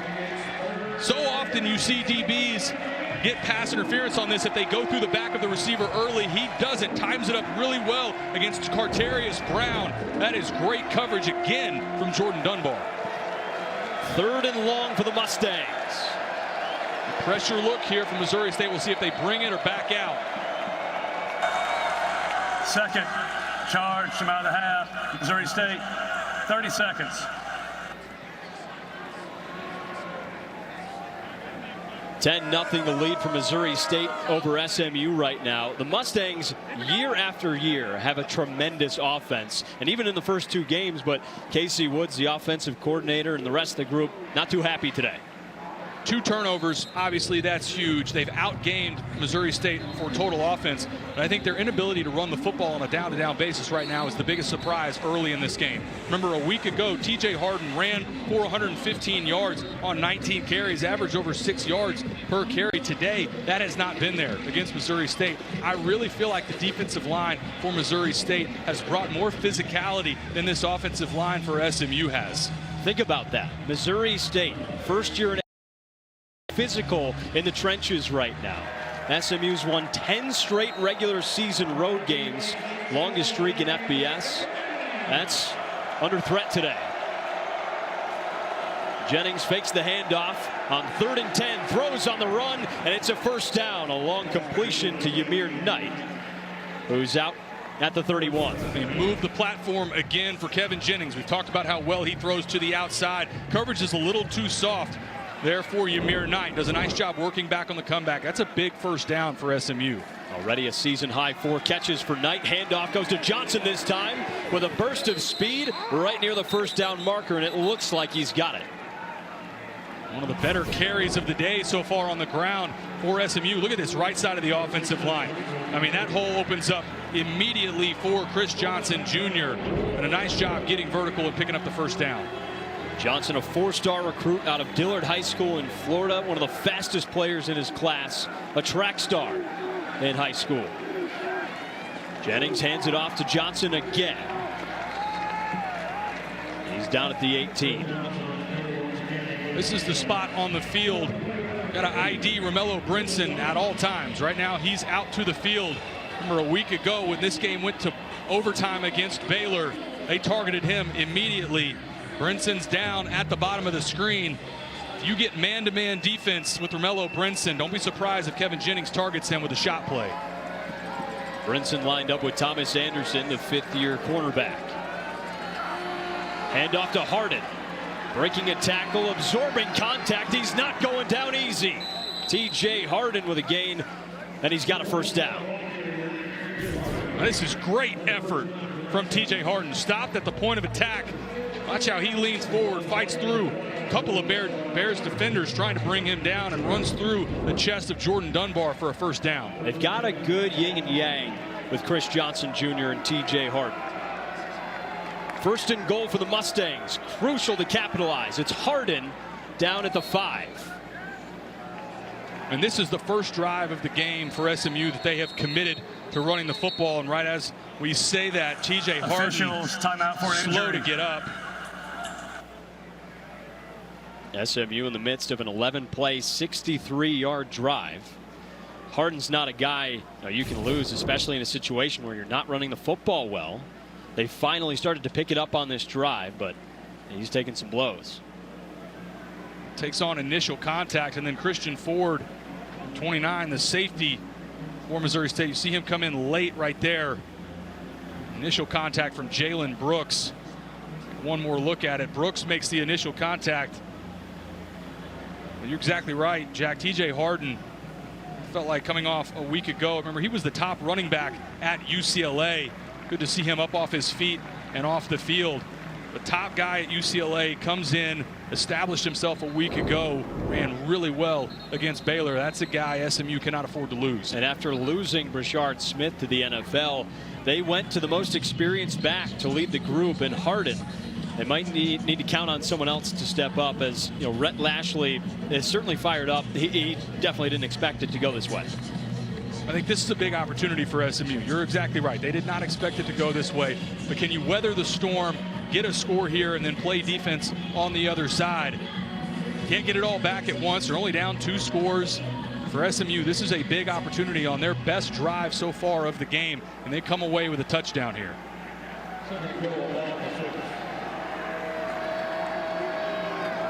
Jennings hands it off to the freshman Dremeco Green, who's into the end zone for a Mustangs touchdown. That was badly needed for SMU. In a game that it felt like they'd been stuck in the mud, and a great job finishing at the point of attack from Dremeco Green, the freshman from Conroe, running through a defender, getting on the board for SMU. First career touchdown for Dremeco Green, and it's in an important spot for SMU. Sam Feltner on for the extra point. First week as the starting kicker at SMU. He puts it through. Back in 30 seconds with SMU trailing by 3 here on CBS Sports.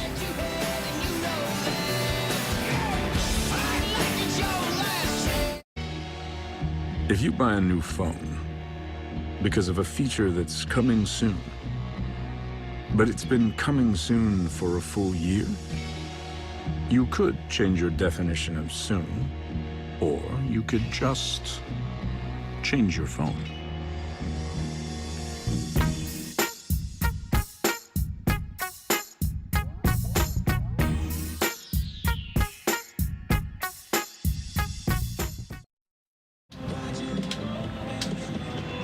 So SMU finally strings it together for a 12-play, 73-yard drive where, Taylor, they ran the ball well, even with their starting running back TJ Harden popping out with an injury. Threw the ball well early in that drive, and it felt like once they crossed the 50, leaned on the running game. That was by far the best possession so far for this offense and for that offensive line. They capitalized it with a Dremeco Green touchdown.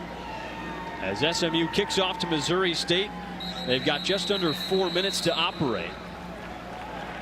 The biggest stage in European football is back as the UEFA Champions League returns. Catch a double dose of action on Tuesday as PSV and Union Saint-Gilloise going head-to-head at 12:45 Eastern, followed by Benfica hosting Qarabağ FK at 3. Right here on CBS Sports Network and streaming live on Paramount+.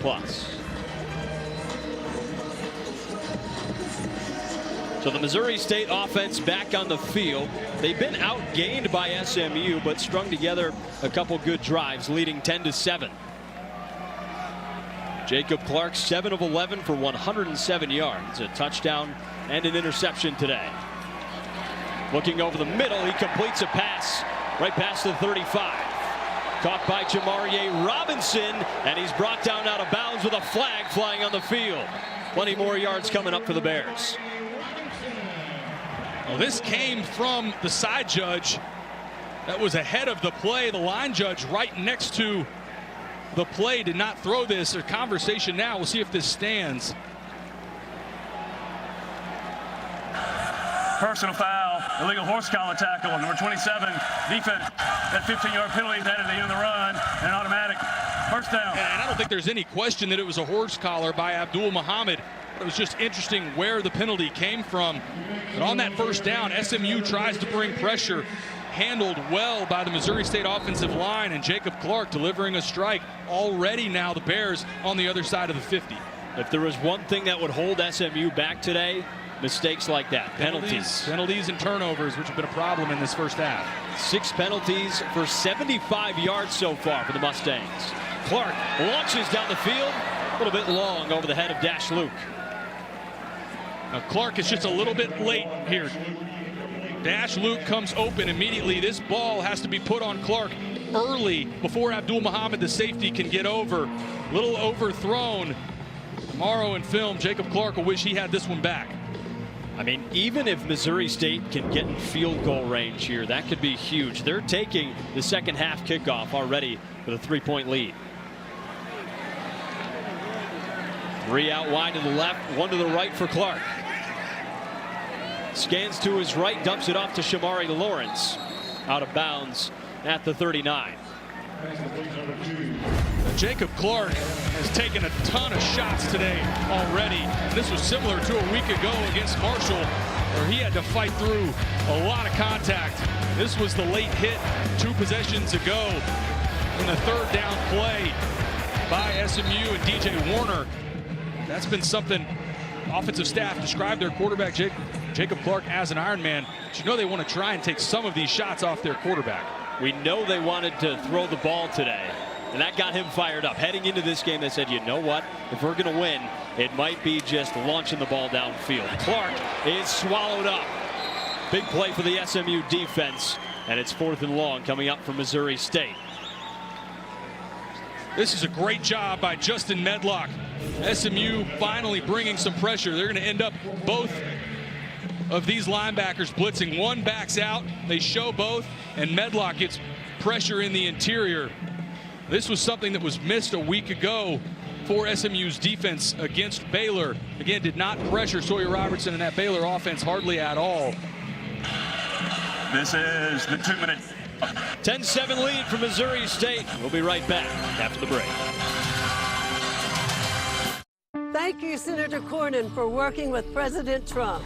And for making Texas great again. John Cornyn votes with President Trump 99% of the time. He fights to put money back into hardworking families' pockets. Families like mine. He's securing our border with 18,000 new immigration agents. And stopping our jobs from going overseas. Thank you. Thank you. Thank you, Senator Cornyn, for always fighting for us. Call Senator John Cornyn and thank him for standing with President Trump. You've got the magic touch. It makes me glow so much. If you misplaced your card, slide to the right and the card's locked. The Chase mobile app has card lock. Locked, unlocked, locked, unlocked. And it has encryption technology to help you keep your data safe. Cool, right? That's peace of mind from Chase. Make more of what's yours. If you buy a new phone because of a feature that's coming soon, but it's been coming soon for a full year, you could change your definition of soon, or you could just change your phone.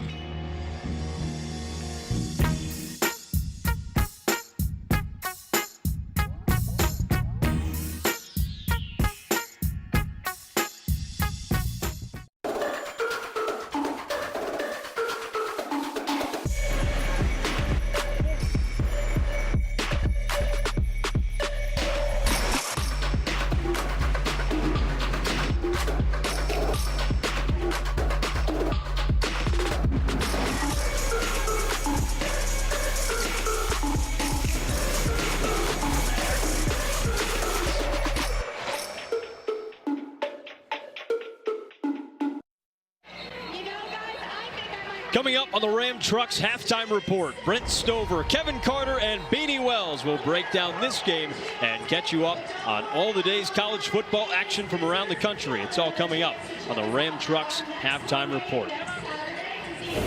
Well, Taylor, it seems as though you have every answer to the rest of the season. You can right. predict the future, I guess. What do you got for us? What could possibly go wrong with saying all of this in the third week of the season? LSU, Utah, Miami, and Penn State, I think those are your P4 champions. South Florida's looked unbelievable. Big one today against Miami. Texas Tech, don't be surprised if this is the year that the Big 12 could sneak two teams in if the second team is Texas Tech. Can't believe people are still sleeping on Utah. I mean, they have been tremendous in the trenches.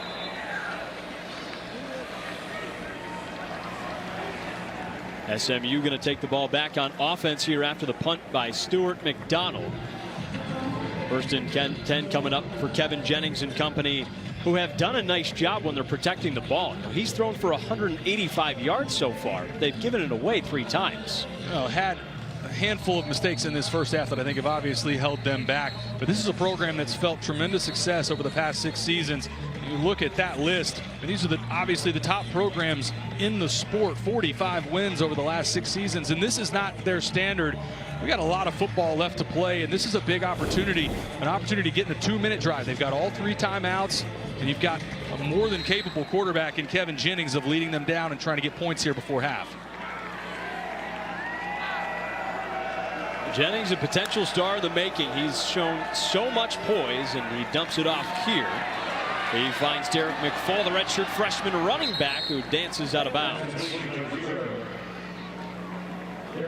Now this is set up and is really a screen because they have Matthew Hibner out in space.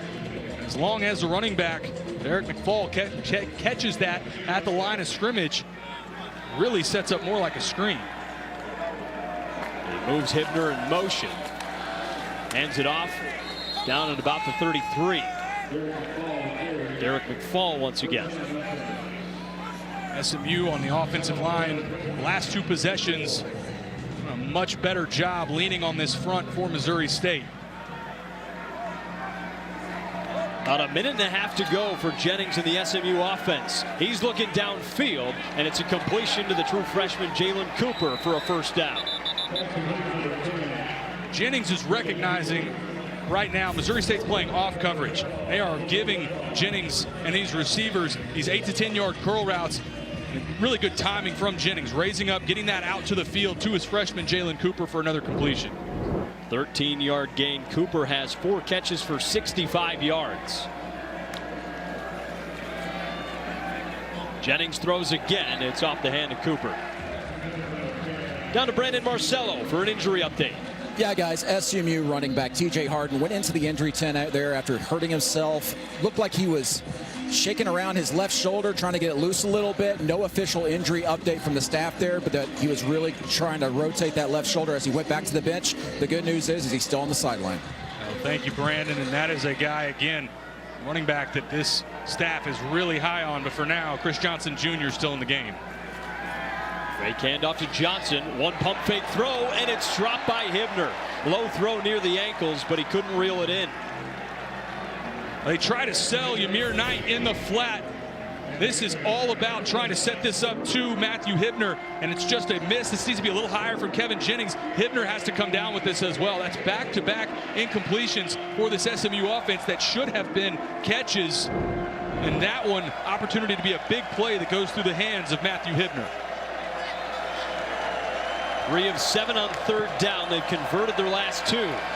Jennings looks deep, scrambles right, waves his man in motion, lofts it, and it's caught by Chris Johnson Jr. Flag down on the field. Christian Ford laid the hit, and we'll see what the flag is. There's another flag back by the line of scrimmage. I think this will be one will be a late hit on Kevin Jennings, and the other a personal foul on the back end. 23-yard catch by Chris Johnson. We've seen mistakes by SMU penalty-wise, but this might be Missouri State giving some free yards to the Mustangs.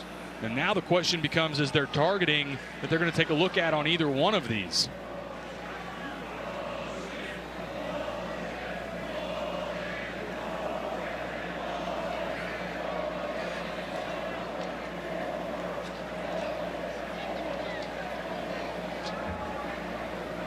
Long discussion from our crew. We'll get the call here.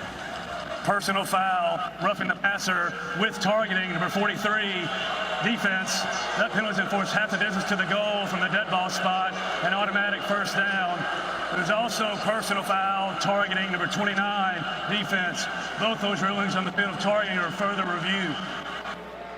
2 targeting calls on Caleb Dietland and then on Christian Ford. Yeah, Jack, I'm not sure that I've seen 2 targetings on the same play. Caleb Dietland, I think that one will end up standing. That was helmet-to-helmet contact with a defenseless player, and here on the back end, I think that one will stand as well. From the first look at it, Christian Ford looks like he lowers his head, uses the crown of the helmet, head-to-head contact.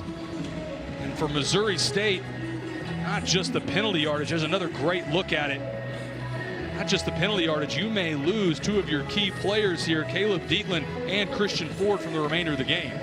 I mean, Dietland already has a sack today. Ford's been solid in coverage. You lose 2 guys like this for a group who's done really solid against SMU, but they're not exactly the deepest. You know, could get exposed losing 2 of these guys. I think between the 2 of those, Dietland looks like the more obvious between the 2. Christian Ford, there's helmet-to-helmet contact. The more we look at that, he's really trying to lead with the shoulder. Again, it's a defenseless receiver that he's hitting. I would not be surprised, given that these were targeting calls on the field. Go back and look at the hit on Jennings. This one from Dietland.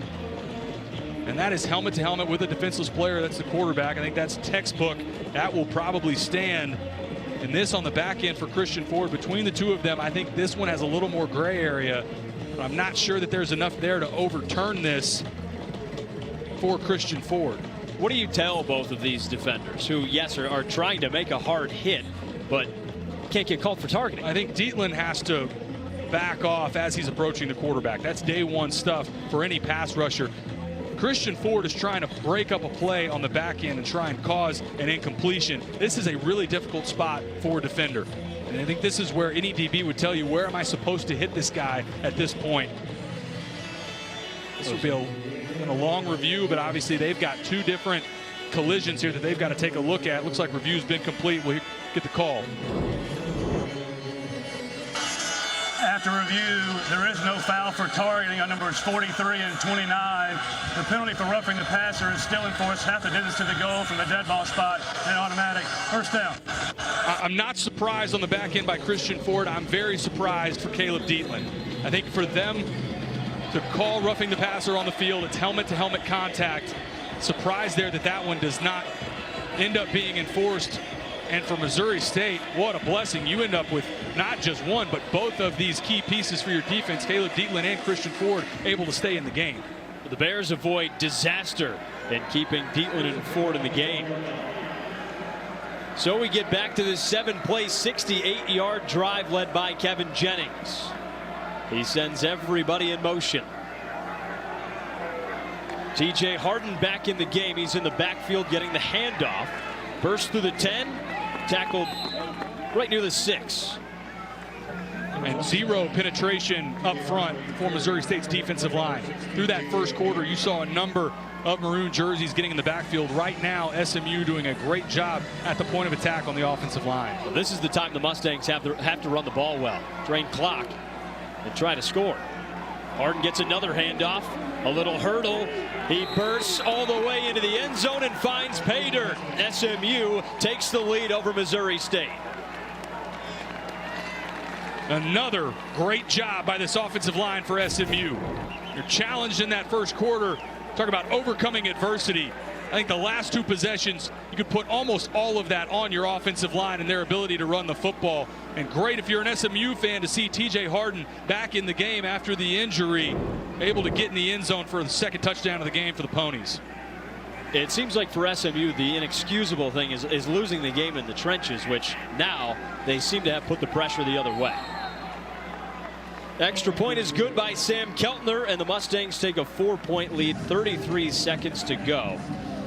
We'll take a look at those targeting calls again that were reversed. First, Caleb Dietland hitting the quarterback. This one, to me, defenseless player being the quarterback and making helmet-to-helmet contact. We've seen that play upheld as targeting, feels like every week in the sport. This one on the back end, bang-bang effort play. Was a little surprised to see both of those really overturned, and then the touchdown for TJ Harden. Great second effort to get into the end zone. And now if you're an SMU fan, for as sloppy as this first half was, you got an opportunity here. Go into the half with a lead. 8-play, 80-yard drive, just over a minute. Got some help from the roughing the passer penalty on Dietland. So just over 30 seconds for the Missouri State offense. Mo State will get the kickoff to start the second half, and they have a timeout remaining. Taylor, the Bears moved the ball pretty well at the start. Scoreless here in the second quarter. It looks like the SMU defense has gotten more physical. They've rushed the passer a little bit better. Well, and on the offensive side, Missouri State's drives have stalled out as they start to move into SMU territory. 2-minute drill opportunity here. They do have one timeout, and they can go tempo. I think you'll see them try to take one shot play here. If they pick up really any chunk yardage, you'll see them try to go into a 2-minute drill. 3 punts in a row for Missouri State on offense. Can they bounce back here? Clark throws to Lawrence, gets through the 30 where he's out of bounds. Good, easy completion to Shamari Lawrence. 27 seconds and a timeout. You've got everything as a play caller for Nick Petrino. Don't be surprised if they target. Had some success up the seams against what is traditionally a single high defense. Too high right now. We'll see if SMU spins down, which it looks like they will. Clark scans, he's got plenty of time, and he takes off. Smart play going out of bounds, and he's out at the 37, 7-yard gain. When we talk about a single high defense, it's just the one safety in the middle of the field. And when you have one safety versus a 2-high safety look, those seam routes and anything that works the seam and hook curl area of the defense, that's where the void in the defense is. On that last play, Missouri State not able to take advantage. Missouri State's kicker, Yusuf Obeid, his career long is 50 yards. They said they'd be a little bit more comfortable pushing him to 52 or even further. Well, there's plenty of work to do for Clark and company to get there. With 21 seconds and a timeout. Clark finds Lawrence. It bounces right off his shoulder, incomplete. Miss there from Jacob Clark. Have to put that out in front of your running back, Shamari Lawrence, who had green grass in front of him. I think this had a chance to be a chunk play. Now time really not on the side of Missouri State. I think this is the down. They have got to move to the other side and into SMU territory if they want to have a chance at any sort of points here in a field goal attempt for Yusef Obeid. Second and 10 with 16 seconds to go. Clark looks at Lawrence and finds him this time. He's got a first down all the way up to the 48. They're looking to get about 12 more yards. Timeout on the field, 9 seconds to go. Not a timeout. They're going to play with tempo. Clark under center, and he spikes it. Yeah, I would have used the timeout on that last play. I think you burned the 3 seconds there that you really needed. If you use the timeout, then you've got the opportunity to try and hit a play in the middle of the field, get a first down, and then spike it. I would have flipped the decision making there. Spike it on the next play, use the timeout on that last play. Might not have time for two.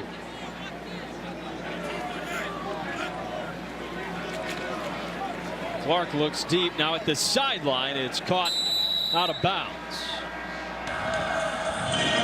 Well, that'll do it. Missouri State doesn't get to capitalize on this opportunity, but they will receive the second half kickoff, and for a first half. They're taking a look at where he landed out of bounds and where the clock was as he made contact out of bounds.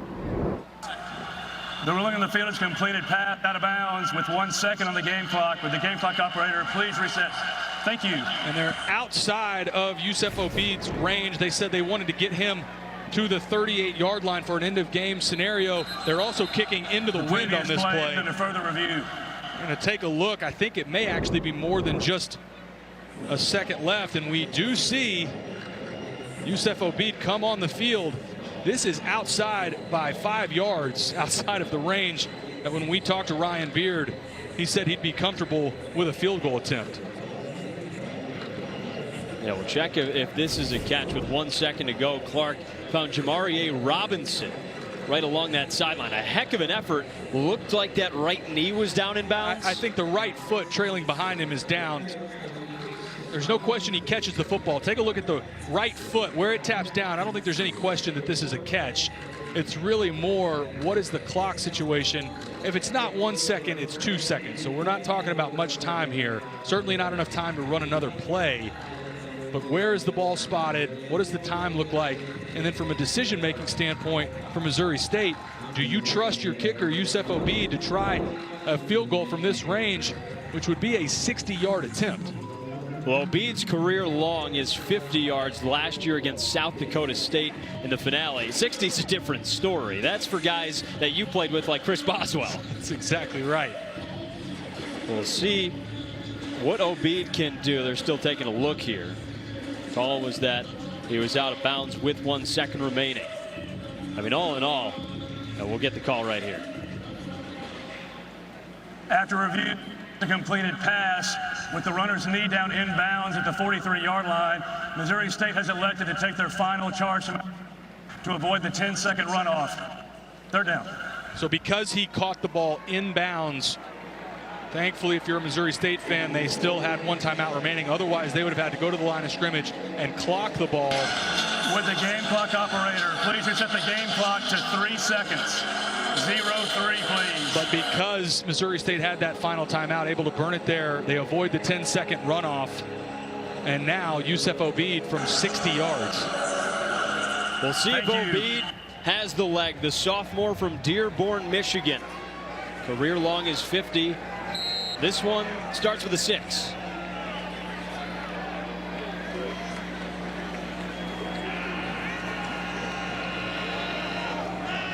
Obeid back to kick. Stuart McDonald on the hold. Kick is up. And it falls short. Back to bring it back. That's Romello Brinson for SMU. And he's brought down and stuffed with nothing to gain. So At the end of the day, Missouri State still puts up 10 points in the first half, and they've got the second half kickoff coming up. A great effort from Missouri State in the first half. Sloppy from SMU, able to overcome those turnovers and penalties from really the first quarter. And there, you have to imagine if you're an SMU fan, thrilled that you got into the locker room with a lead. And SMU able to overcome some of those mistakes. Missouri State will have the ball when we come back in the second half. You're watching college football on CBS Sports Network, built by the Home Depot.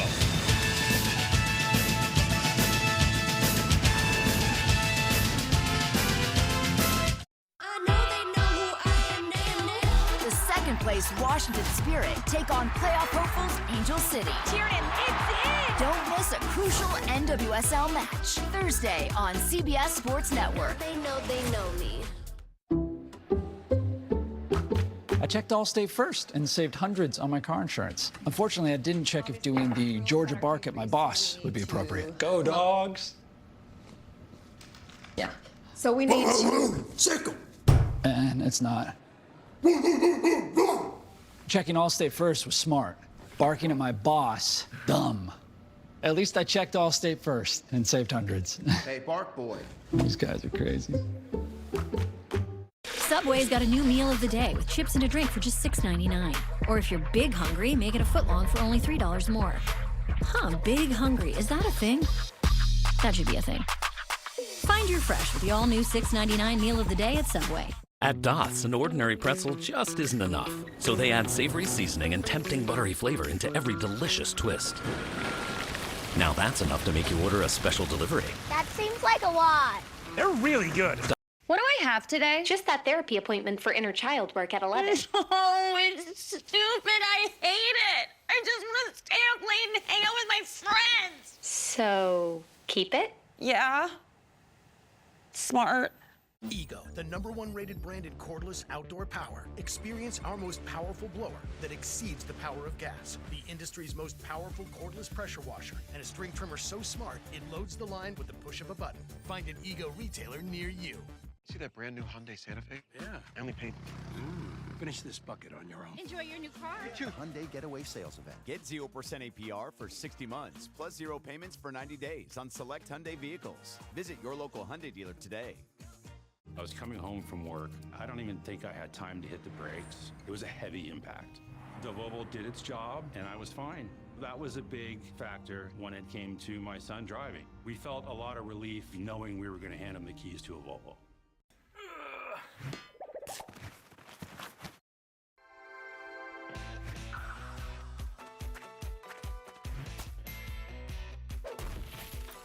Underwear for folks who work their butts off.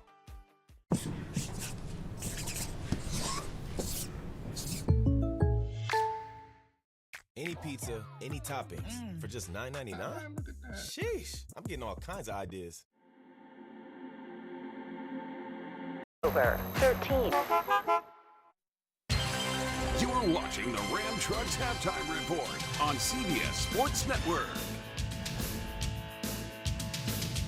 Hey there, welcome inside our New York studios. Brent Stover alongside Kevin Carter, Beanie Wells as well. SMU outscores the home team 14-0 in the second. They lead 14-10. What do you see so far, Kevin? It's almost a tale of two quarters. Two early turnovers by the SMU offense and no points in the first quarter. But how about the play of quarterback Jacob Clark for the Missouri State Bears? He was dealing in this one, especially in the first quarter. A couple of chunk plays abounding. This one over the middle to Tristan Gardner. And then a few plays later, Jacob Clark still dealing. This one to Dash Luke. Hit the pylon kid. He doesn't need the ref to signal touchdown. He know he got a foot down. But second quarter, it was back all SMU. 236 yards by Kevin Jennings as they head into halftime with a 14-10 lead. Yeah, Jennings, 16-25, did have the early pick, but he has rebounded. It's a 4-point game. Let's run through some ranked action currently underway, starting in the SEC. Georgia had won 8 straight against Tennessee, all by 14 points or more as the Dogs travel to Knoxville in a top 15 showdown. Man, offense going up and down the field.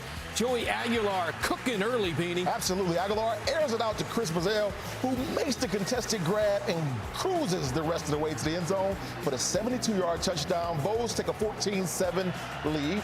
And same score, Aguilar to a wide open Brazil again. for the 14-yard score. The Vols at this point take an early 21-7 lead. Yes, 21-17 now. 7th-ranked Texas home for UTEP. Yeah, Arch Manning taking it for himself. He's going to saunter into the end zone. 7-0 at this point for the Longhorns, and they enjoy a 7-0 lead in the second. Middle of the second. Villanova and number 2 Penn State and James Franklin, a little tune-up game here. Yeah, my God, Chris Singleton bowling through that defense for the score there. The Nittany Lions up early, 7-0. 21 zip at the break. 14th-ranked Iowa State and Arkansas State. You got to love Rocco Beck. No one open downfield. He's going to pull it because he's tough. He's got moxie, and he's got wheels. Get that pylon, young man.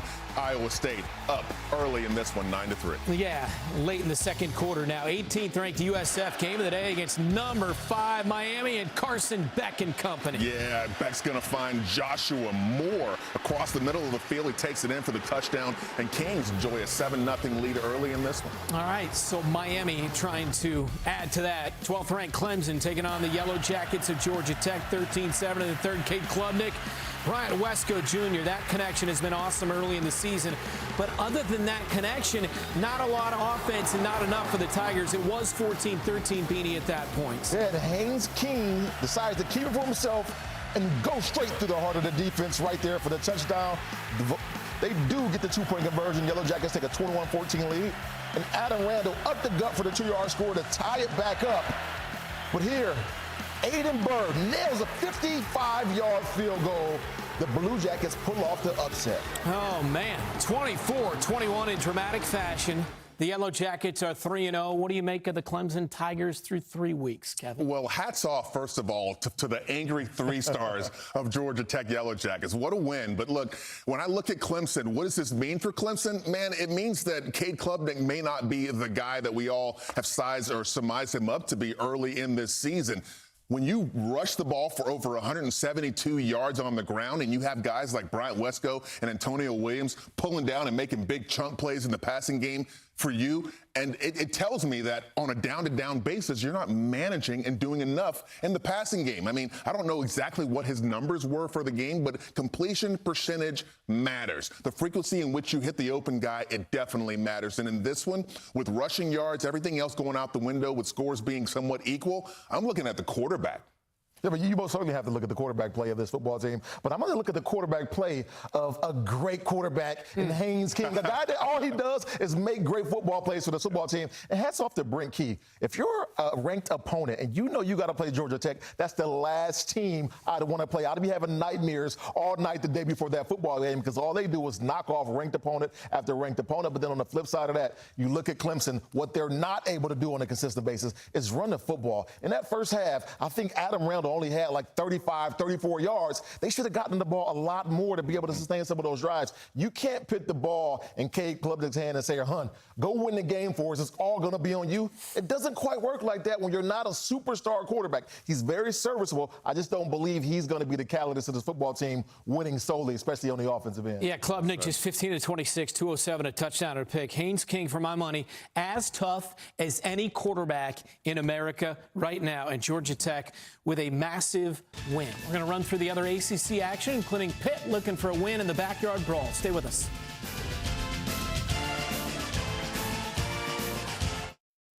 Have you ever found yourself in the right place at the right time? For me, that was Missouri State. It's more than a university. It's a community, a family. It's where you find your voice, discover your passions, and pursue your dreams and make a difference in the world around you. This place, these people will challenge you, inspire you, and empower you to reach your full potential. Why?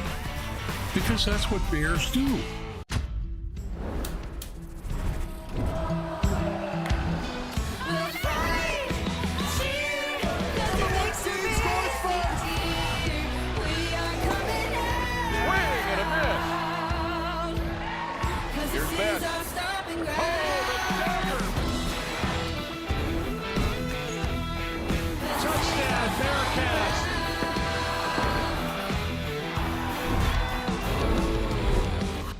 Americans, we can do anything we want, except one thing.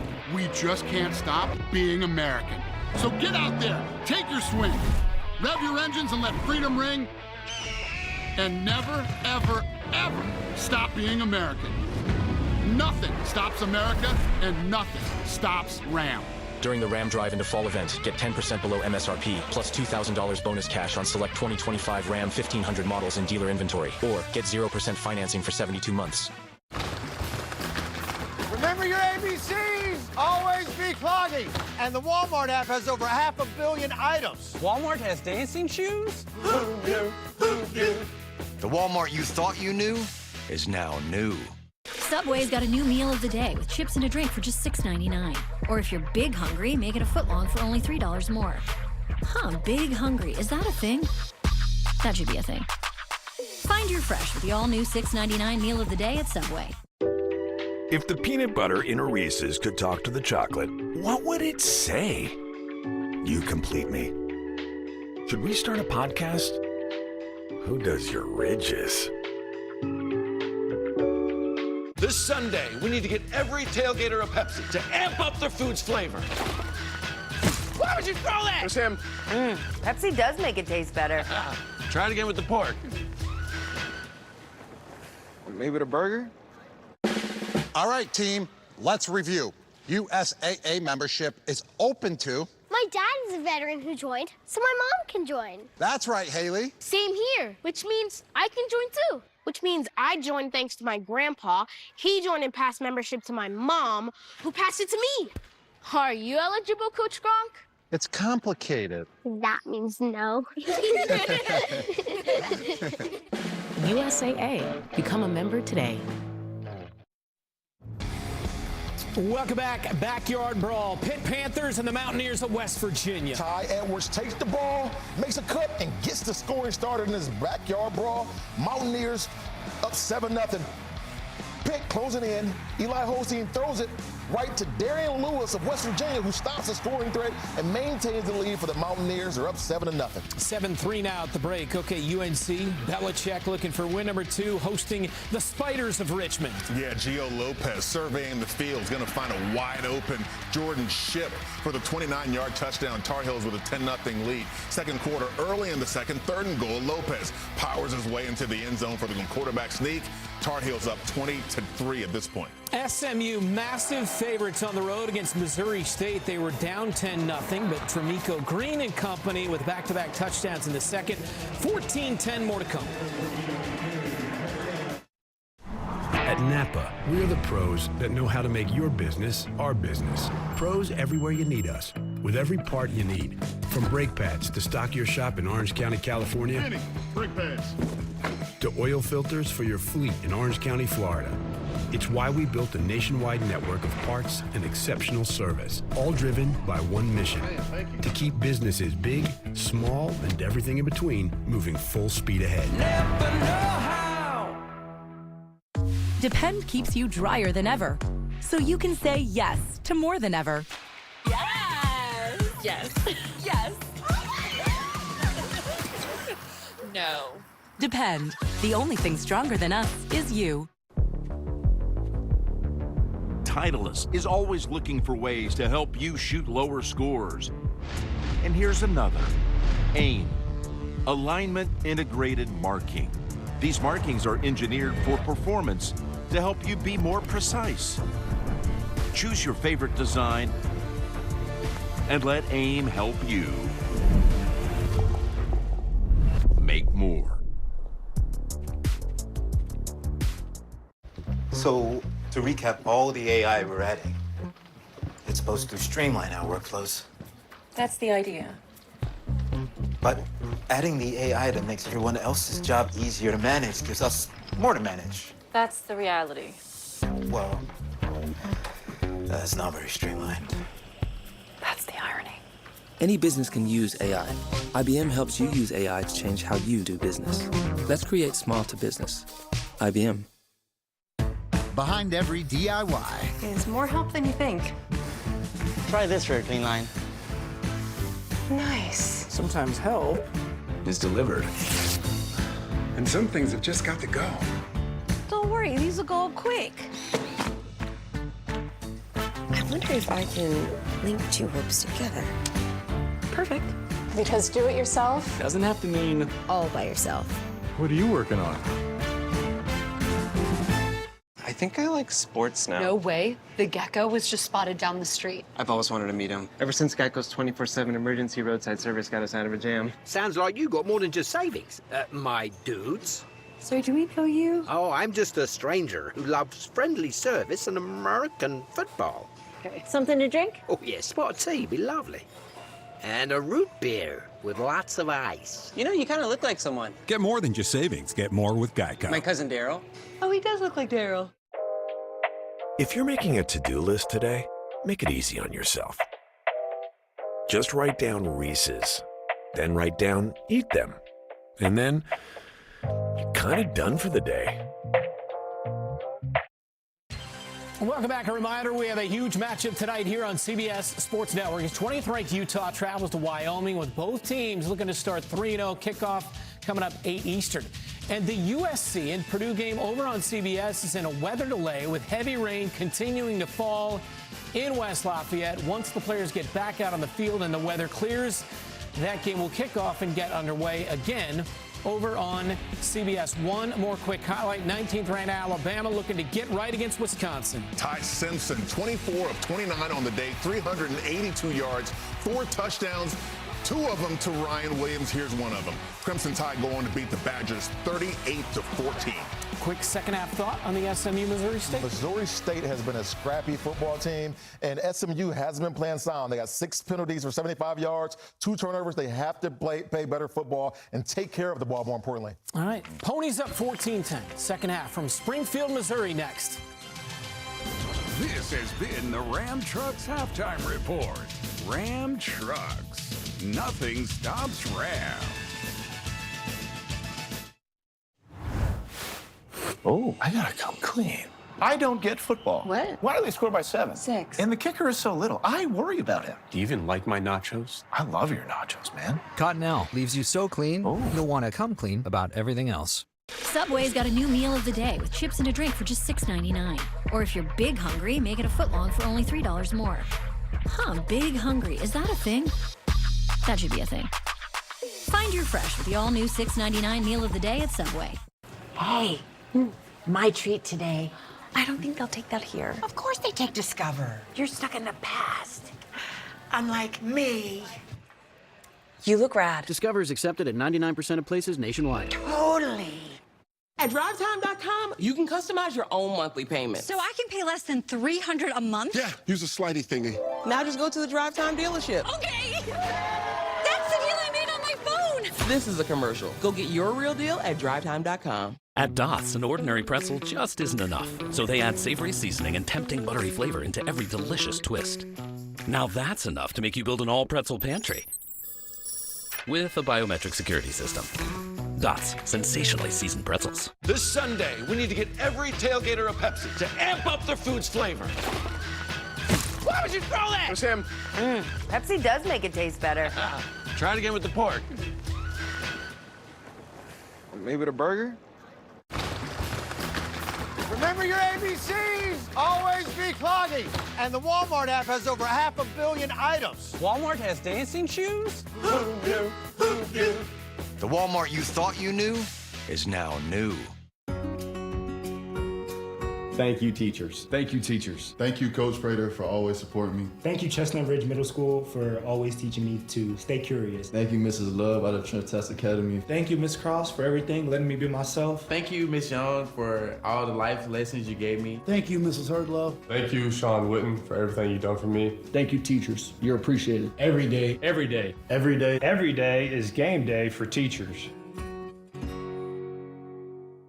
Weekdays are a grind. Traffic, overflowing inbox, missed calls. Your weekdays deserve better. And this October, Conference USA is bringing better straight to your living room. Weekday CUSA is back. Conference USA is here to make your weekdays fun again. Enter a world of college football bliss. Treat yourself to touchdowns, turnovers, and the thrills that come with weekday CUSA football. CUSA is the star of the show weeknights all October long. Don't miss 1 second of the action.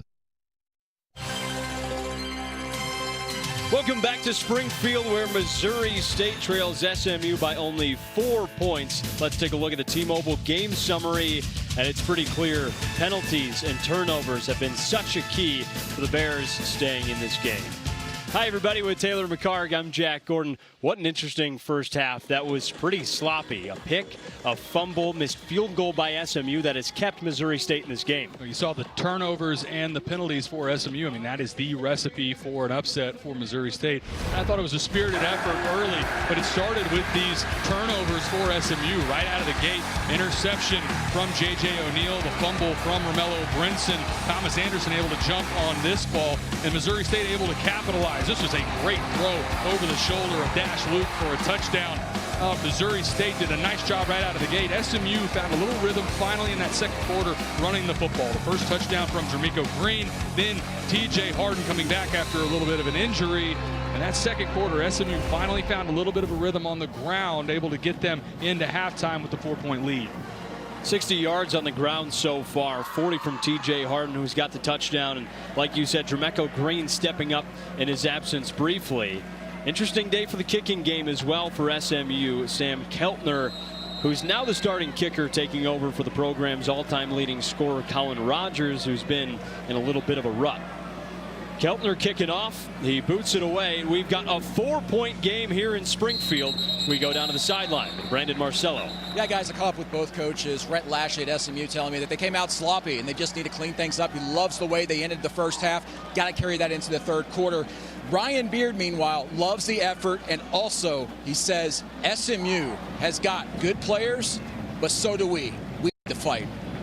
They've shown plenty of fight today, Taylor. Jacob Clark has shown a lot of it, taking some tough hits. You saw at that graphic coming out of half, 0 for 4 on third down. That is the area Missouri State's got to improve and extend drives, especially when they get it to third and short and manageable.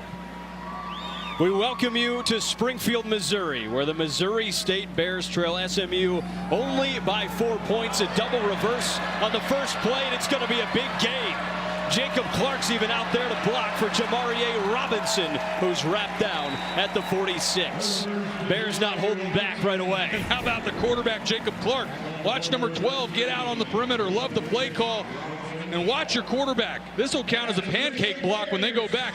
Look at that right there from big number 12, your captain. Love the play design and execution for the Bears coming out of half. You ever go out there and block? I had 0 pancake blocks in my career. 21-yard gain for Robinson. Nick Petrino, offensive coordinator, having fun to start the second half. Clark hands off. It's Shamari Lawrence who gets the first one. He had 8 carries for 43 yards in the first half. Something else that when we talked with offensive coordinator Nick Petrino, he talked about not being afraid of going for it on fourth down. A huge part of that is getting it to fourth and short and manageable. I think that's where you'll see play calling be so important in this second half on what do they do in situations like this. Second long, third and manageable, trying to get it to 4-down territory. Ramon Green Jr. in the backfield. He had 3 carries in the first half. More of a pass catching option. He fakes the handoff. Clark avoids pressure, and he completes the pass to Dash Luke, just past the 30. This is a fantastic job working up in the pocket. Jacob Clark takes a big hit. A little bit of pushing and shoving. Jalen Davis Robinson, lucky he didn't get called for this. Watch how he steps up. Ends up with the defender, Jeffrey Imba, landing on top of him. But a great job working up in the pocket. One from his right, moves to the left, finds his receiver Dash Luke downfield for another first down for this Bears offense. 22-yard catch for Dash Luke. Can you think of a better name for a wide receiver either? Dash. He's got plenty of speed. 1st and 10 for the Bears. Their offense solid in the first half, scored 10 points in the first quarter. Then SMU started to step up. More pressure here for Clark, but he finds Ramon Green Jr. for a completion as Brandon Booker shoves him out of bounds. Great effort getting this ball to Ramon Green. Let's take a look and see if that knee was down. This is as he's going to the ground, trying to flip this out to the sidelines. Look from that angle like he was up. This will be a great look at it. Take a look at the left knee. To me, from that angle, I think he got that out in time. That's a great job from Jacob Clark, finding his relief valve under pressure. That's a veteran QB, 7th year, grew up in Kansas City, Missouri, played his college ball at Minnesota to start. After a few years, transferred here to Missouri State and has found a real home. We're going to go back and look one more time on that first down play. Watch that left knee. That's close. I think he got that out in time, but surprised that they did not take a look at this. Ball would look to me like it was out of his hands before that left knee hit the ground. Great job. That's a veteran quarterback. Again, 7th-year quarterback, 2-time captain in Jacob Clark. Reggie Branch in the backfield, senior from Houston. Clark scans, throws right, off the fingertips, and incomplete. Was looking for Ronell Johnson there. Now, Jacob Clark wants this one back. I think Ronell Johnson may have walked into the end zone if this is an accurate throw. SMU brings pressure. Clark not able to step into it. And Ronell Johnson by himself in the flat. Now, Coach Beard told us that they're going to be aggressive, and on 4th down early in the second half, that's what we're going to see. And I love this because you're not going to pull an upset over SMU by trading field goals for touchdowns like the decision making to go for it here. We'll see if SMU brings this pressure look or if they back out of it. Perfect on a pair of conversions this season on 4th down.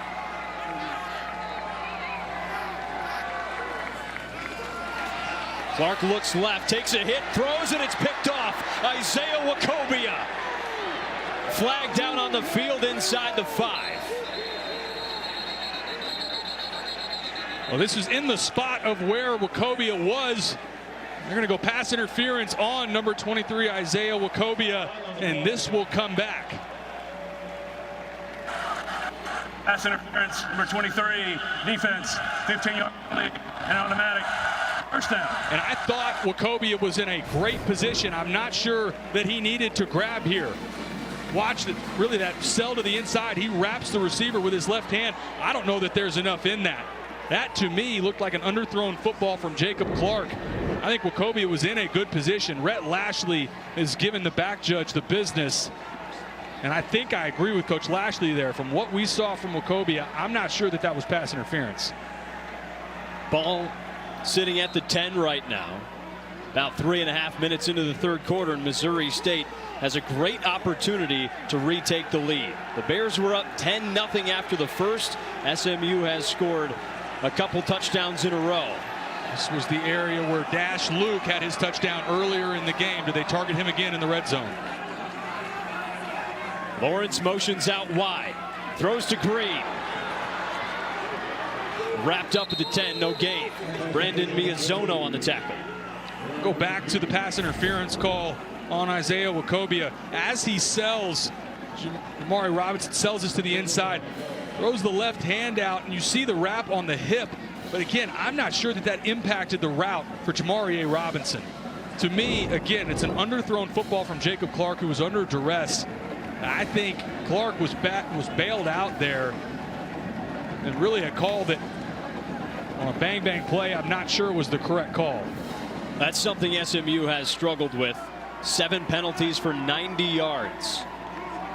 Haven't been able to clean up the mistakes that they suffered in their loss to Baylor last week. Clark tries to get it off and a flag down as he was looking for Jaron Askren. This will be offsides on SMU, another penalty going against the Ponies.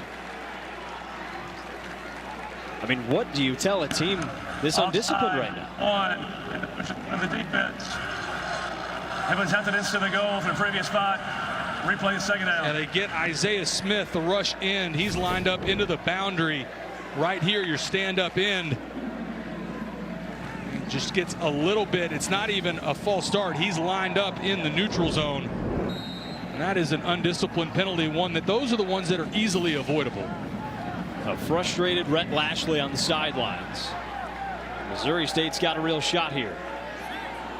They've only ever won 2 games against FBS opponents. UNLV over 30 years ago and last week against Marshall.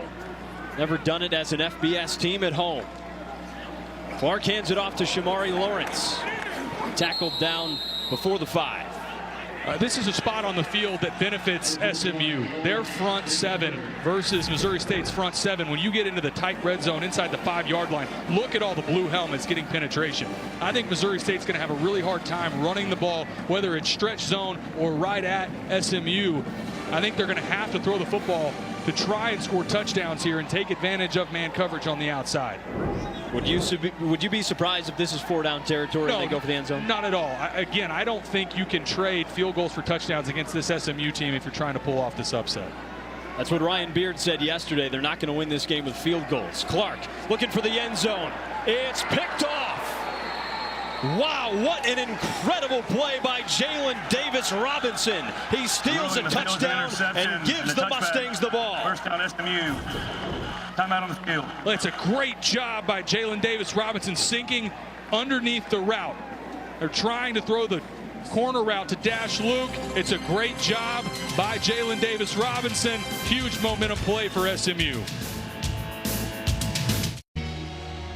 If you buy a new phone because of a feature that's coming soon, but it's been coming soon for a full year, you could change your definition of soon, or you could just change your phone.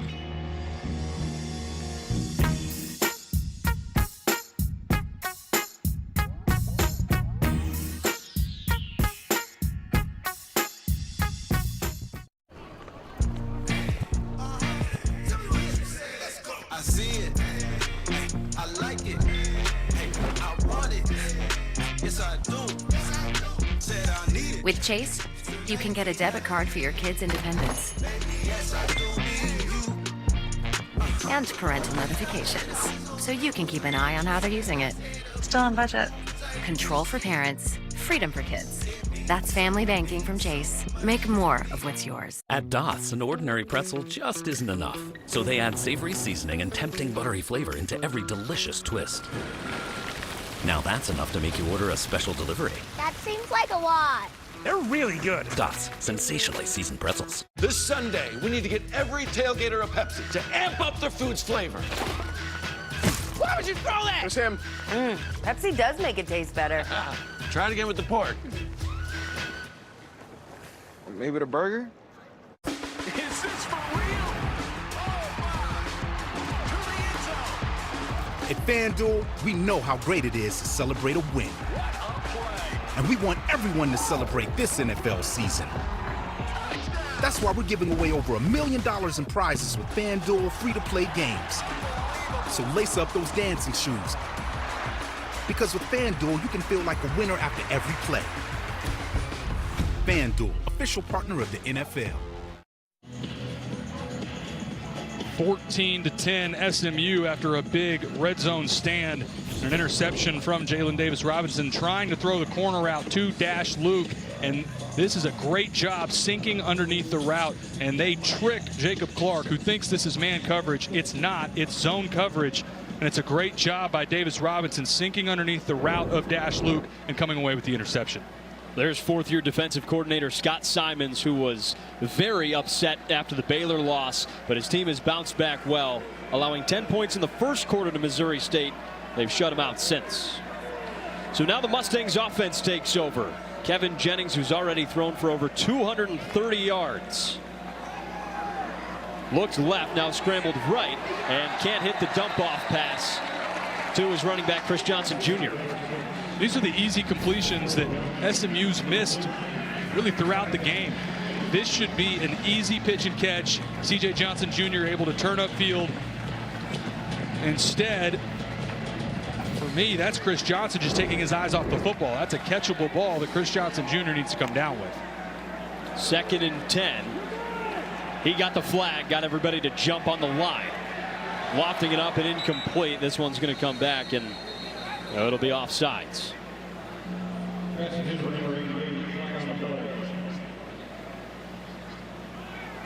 Offside, number 1, defense, going at the snap. Still 2nd down. They could have called this on just about anybody. They call it on number 1. There is no number 1. That's DJ Westlock. This is the last two possessions, the touchdowns for SMU, and I go back to their ability to run the football on those two drives. They leaned on their offensive line and ran the ball effectively on their two scoring drives. Different look from the first two games where they were hitting a lot of deep balls. Today, they want to pound the rock just like this on 2nd and 5. It's a short gain for TJ Harden, the team's leading rusher, who left the game early, came back out, and he's shown a lot of toughness. And a nice job by Sterling Smithson, biggest defensive lineman, number 90 for Missouri State, 6'3", 325 pounds from Overland Park, Kansas, setting up a third down opportunity for his defense. Smithson, one of the longest tenured players on the roster, 5th year, playing in his 32nd career game. Jennings hands it off to Harden, who's got a first down with a burst of speed past the 35. And a little miscommunication on that right side of the defense, and SMU able to take advantage. There's nobody in the C gap right where this play for TJ Harden is designed. We get tempo here from SMU. 11-yard gain for Harden. 1st and 10 for Jennings. He looks deep, now takes it himself. Out of bounds just shy of the 45. I think that's one of the things about Kevin Jennings that has always impressed me. When he takes off, he is committed to running the football. Most of the time, when he moves around in the pocket, he's keeping his eyes downfield to try and find an open receiver. But when he decides to pull the trigger and get vertical, he's decisive with the football, and he gets vertical immediately. He said growing up, favorite quarterbacks to watch. He loved Lamar Jackson, Malik Cunningham, but pocket passers like Aaron Rodgers, too. Hand off here, freshman Jermeco Green. Flag down right around the 40. Number 29, number 21, Jermeco Green with the carry. Illegal formation on the offense. More than 4 players in the backfield at the snap. 5-yard penalty. Still 2nd down. And it's a miscommunication at the top of the field. Link Rhodes, I think, was supposed to be on the line of scrimmage, but both of the receivers to that side of the field were off. And the penalties continue. 9 penalties for 100 yards today. It's really tied into that side of the field. It wasn't Link Rhodes that they're saying was not on the ball. Too many in the backfield, not enough on the line of scrimmage. You know, what do you hear in the huddle or on the sideline when it's penalty after penalty after penalty? That's something that would have been addressed in the locker room, but clearly frustration for SMU, who had just been undisciplined really all day today. 2nd and 9 for Jennings. He fires over the middle, and it's dropped by R.J. Maryland. Threw it a little bit behind him there. And fortunate that Jalen Brooks didn't come away with that as an interception. There for a minute, it looked like the senior from Knightdale, North Carolina, may be going the opposite direction. Another drop, though. I understand R.J. Maryland's got a hand in his face. This will be a great look at it. It really should have been a catch from R.J. Maryland. Maryland, the tight end from Southlake, Texas, has kind of fallen out of sync a little bit this year. He's coming back from a torn ACL suffered in the 7th game last season. He was having a career year, averaging over 51 yards a game. This season coming back a little bit slower. They hope to get him fully to 100% towards conference play. Jennings on 3rd and 9 looks long. He'll take it himself. Can he get to the first down? No, he's a couple yards short. Pushed out of bounds by Dylan Dixon. He's about 3 yards short. This is great coverage on the back end. Originally trying to work the opposite side to Jalen Cooper. Good sticky coverage on Romello Brinson as well. You can see his eyes working to the right, trying to go to Jalen Cooper. Nowhere into the boundary either, and a nice job rallying back to the ball by Dylan Dixon. So the SMU offense stalling against a solid Missouri State defense, who's recovered a couple of First charge from out of the half. Missouri State, 30 seconds. Couple of turnovers today recovered by Missouri State. That's kept them in this game, but this time it's just tough defense.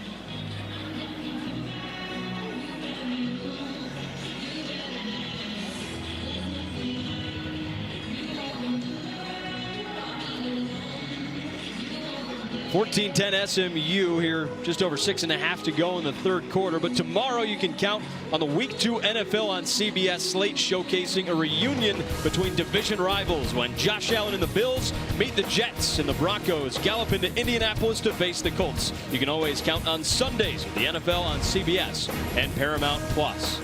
One of the best receivers in SMU history, Cortland Sutton, showing out for the Denver Broncos. This is a storied program that's gotten back to a good spot. But, I mean, they're in a very dangerous situation today, Taylor. McSparron on the punt, caught by Dash Luke at the 20.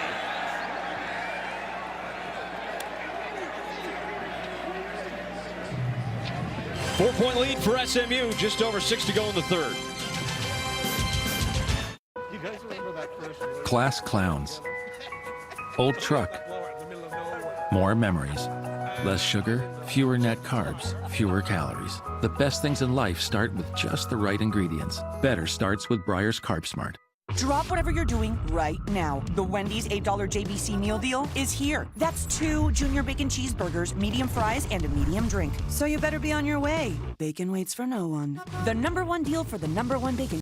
From the #1 rated brand in cordless outdoor power, the Ego 22-inch aluminum deck mower. The most powerful mower in its class, producing the perfect razor-sharp cut. Find an Ego retailer near you. Ken doesn't know everything, but he does know if you bundle your flights, cars, hotels, vacation rentals, you can save up to 30%. Good, horsey. Thanks, voice in the sky. Expedia, the one place you go to go places. With Popeye's new $5 faves menu, you can get this, or this, or this, or this. And no one's stopping you from getting them all. Now there's an idea. Love that chicken from Popeyes. For easing irritation and restoring smooth, healthy skin, Aquaphor Healing Ointment isn't just for one thing. It's Aquaphor so many things. From the #1 dermatologist recommended brand for dry, cracked skin, there's before and then there's Aquaphor.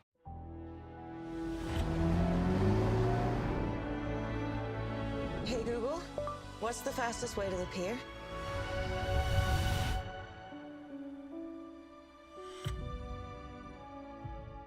We're excited to see what you come up with. Okay, a wellness guru pouring honey in the raw while in the, say it with me, raw. No. What if we do less? And shipping is always free. 4-point SMU lead in the third quarter here in Springfield. That's Art Haynes in his 46th season as the radio voice of Missouri State, an SMU grad back in the day. He had some fun earlier on the Dash Luke touchdown. Here it is.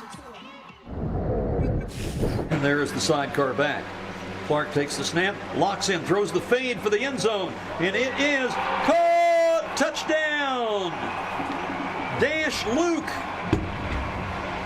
threw it from the left hash to the right end zone corner.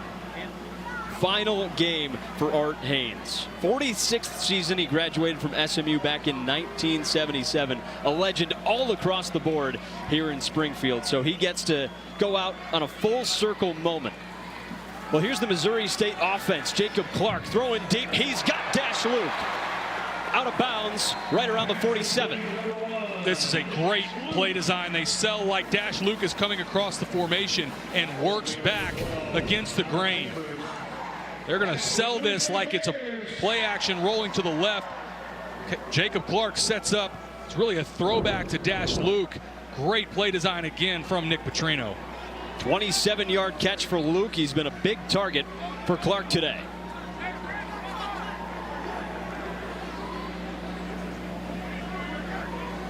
This Missouri State offense looking to click again. It starts with a handoff here on 1st and 10. Isaiah Smith brings down Shamari Lawrence. Christian Loaiza. Officials timeout for an injury.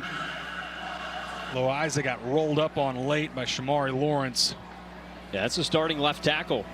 Redshirt junior who is a really important part of this team, especially given the pressure SMU can bring at times.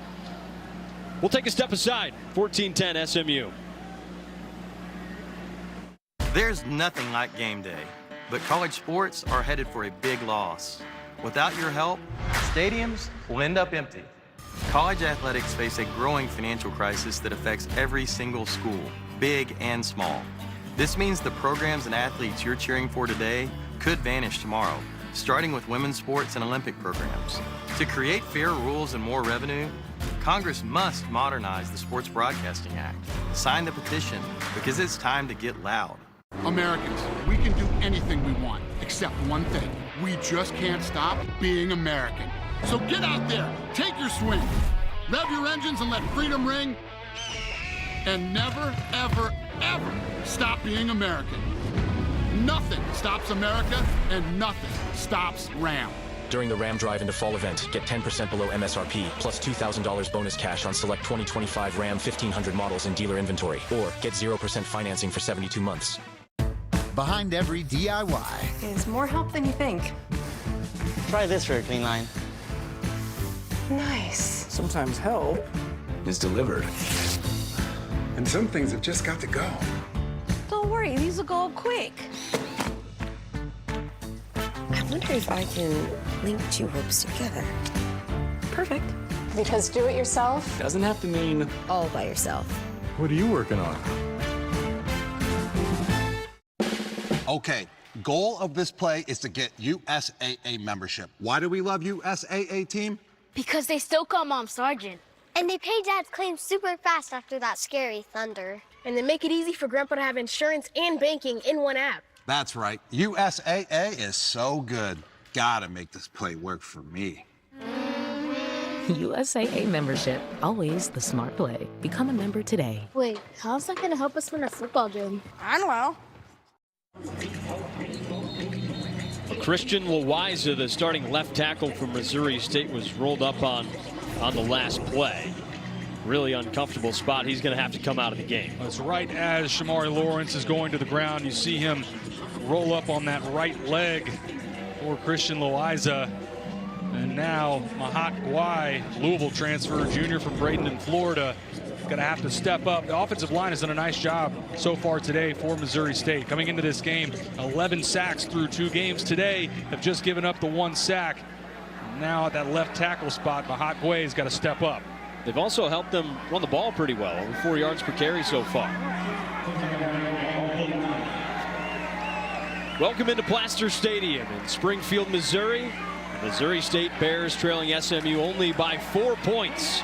As Jacob Clark is swallowed up and sacked, it's Jeffrey Mba, the 6th year from France, takes him down for a sack. And this is when Jacob Clark has to know that he's going to be hot. It's empty protection. There's no back in the backfield, and when both of those linebackers blitz, that's a +1 blitz. As a 7th-year quarterback, you've got to know to get rid of the football. Jeffrey Mba and Brandon Booker helping out. Mba started playing football at just 17 years old. He was born in Africa, moved to France at 4 years old, came to the States to play high school ball in Baltimore, played JUCO, then went to Auburn, then Purdue, now final year of college ball at SMU. Clark hit Shamari Lawrence, another catchable pass. He was spinning around, couldn't reel it in. I thought for a second Jacob Clark may have just taken off. I think if he ran for this, he picks up the first down. But this is one for Jacob Clark. Just put this on the front shoulder of your running back. Too much on this. It's obviously one that Lawrence needs to come down with. And Jacob Clark can't believe it. What should have been a big 3rd down conversion. An inaccurate pass. You throw that on the back hip of a running back. It's not somebody that's typically used to catching balls off platform. Missed opportunity for Missouri State. And he's clearly frustrated given the fact that Missouri State is still in this game. SMU has turned the ball over twice. They've been penalized 9 times for 100 yards. Kept the Bears in this one. Anthony Frederic on the punt. It's Yamir Knight returning. He breaks a tackle, maybe 2. Past the 25-30, all the way down the sideline and out of bounds just short of the 40. Flag down on the field. And this came in late. Punter Mitch Weisenborn is who made the hit. After the play was over, personal foul, unnecessary roughness, number 91, defense. 15-yard penalties added to the dead ball spot, an automatic first down. You don't get too many unnecessary roughnesses by your punter, but Mitch Weisenborn hitting the returner out of bounds. Big opportunity, a good field position for SMU when we come back.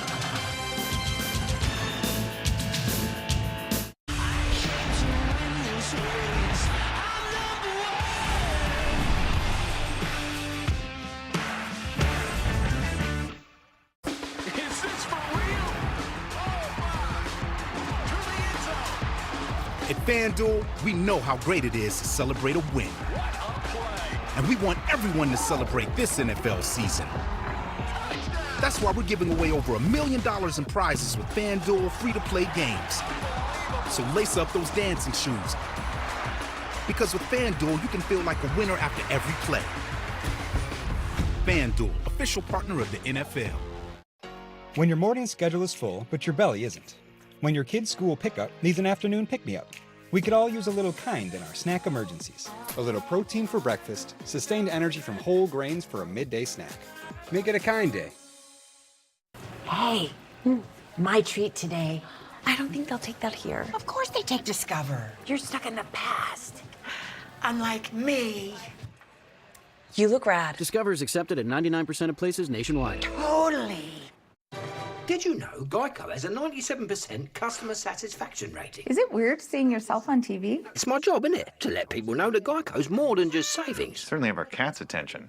Whoa. Oh. Wow. Yeah, it appears so. Well, they just love great customer service. Customer service, right. They only get this excited for wet food. You know? No. Guys, he's right here. Get more than just savings. Get more with Geico. This show is all about being on the road. I don't think it's a job. I think it's a calling. It's hard to get right, but when you do, it's the greatest feeling in the world.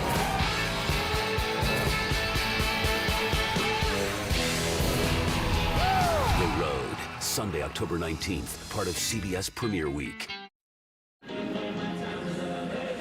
14-10 SMU with Kevin Jennings leading the charge. A guy that grew up just about 20 minutes south of SMU, led his high school to a state title. He's been solid today. Taylor, you've had your eye on a few other QBs around the nation. A few guys. Drew Aller, I think Penn State showed earlier. I think that's the best team in the country and likely a championship team. Devin Dampier, I think, is still a little under the radar. I think Utah's the most complete team in the Big 12 and his ability to run the football. John Mateer, if I had to pick somebody out of the Heisman right now, I would have it be the former Washington State transfer John Mateer, who looked unbelievable against Michigan last week.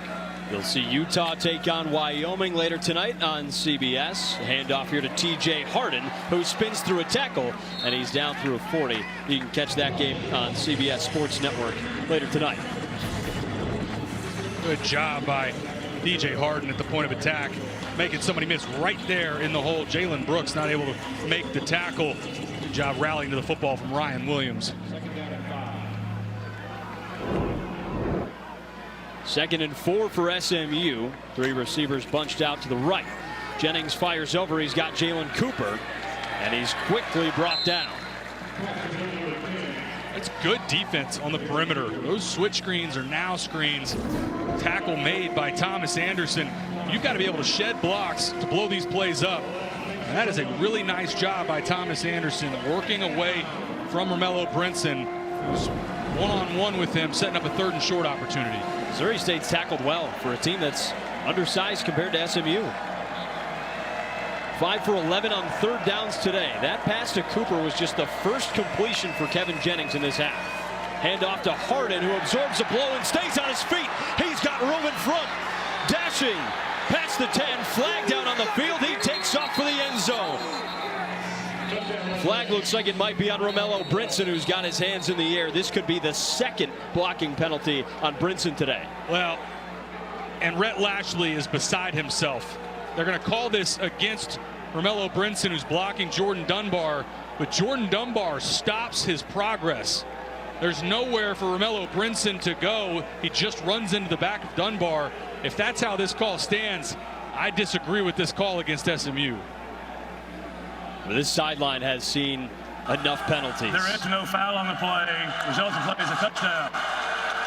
And I didn't see one there. How about a touchdown from TJ Harden as Lashley says thank you. Rhett Lashley making the prayer hand, saying thank you for wiping that penalty away. Watch Brinson. Jordan Dunbar stops. There's nowhere for Brinson to go. That is not a block in the back. Good job by this crew getting together and correcting that call. And an even better job by TJ Harden, spilling a defender at the line of scrimmage. That's all effort the rest of the way for the score. 37-yard touchdown for TJ Harden. The man that's established himself as the lead back. Extra point is good, and it's an 11-point lead for SMU.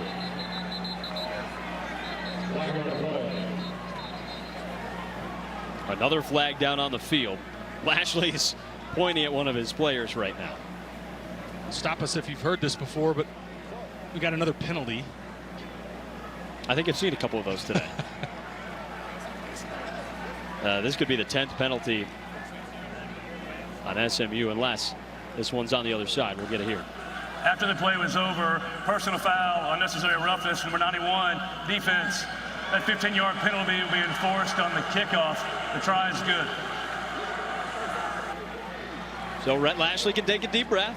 Not on his team, instead on Missouri State. It'll be a 15-yard penalty. Time now for Pound, brought to you by Rogue Fitness. Well, this is a great job by TJ Harden. He spills this defender right at the point of attack and then breaks this to the outside. This is one-on-one, mano-a-mano, right over the ball, and boom, right there. Wins at the point of attack, breaks that tackle, and then gets vertical. Picks up a little bit of a block on the outside from Romello Brinson, and the rest of this is speed to the pylon. TJ Harden, 96 yards, 2 touchdowns today. He's got 5 on the season. So it's 21-10 SMU on top. They've scored 3 touchdowns in their last 3 drives. Missouri State held its own for so long, but it seems like finally the Mustangs have just been able to pound the ball on the ground. Well, Missouri State's still very much in this game. If you go back to the first possession coming out of half, had a chance to come away with points in the tight red zone and an interception from Jacob Clark, but still very much in this game. Fielded just in front of the end zone. It's Jamarie Robinson dashing for space, and he's brought down inside the 25. Injured player for SMU who is down at the 10. Officials, timeout for an injury. Kyle Firm, linebacker, slow to get up.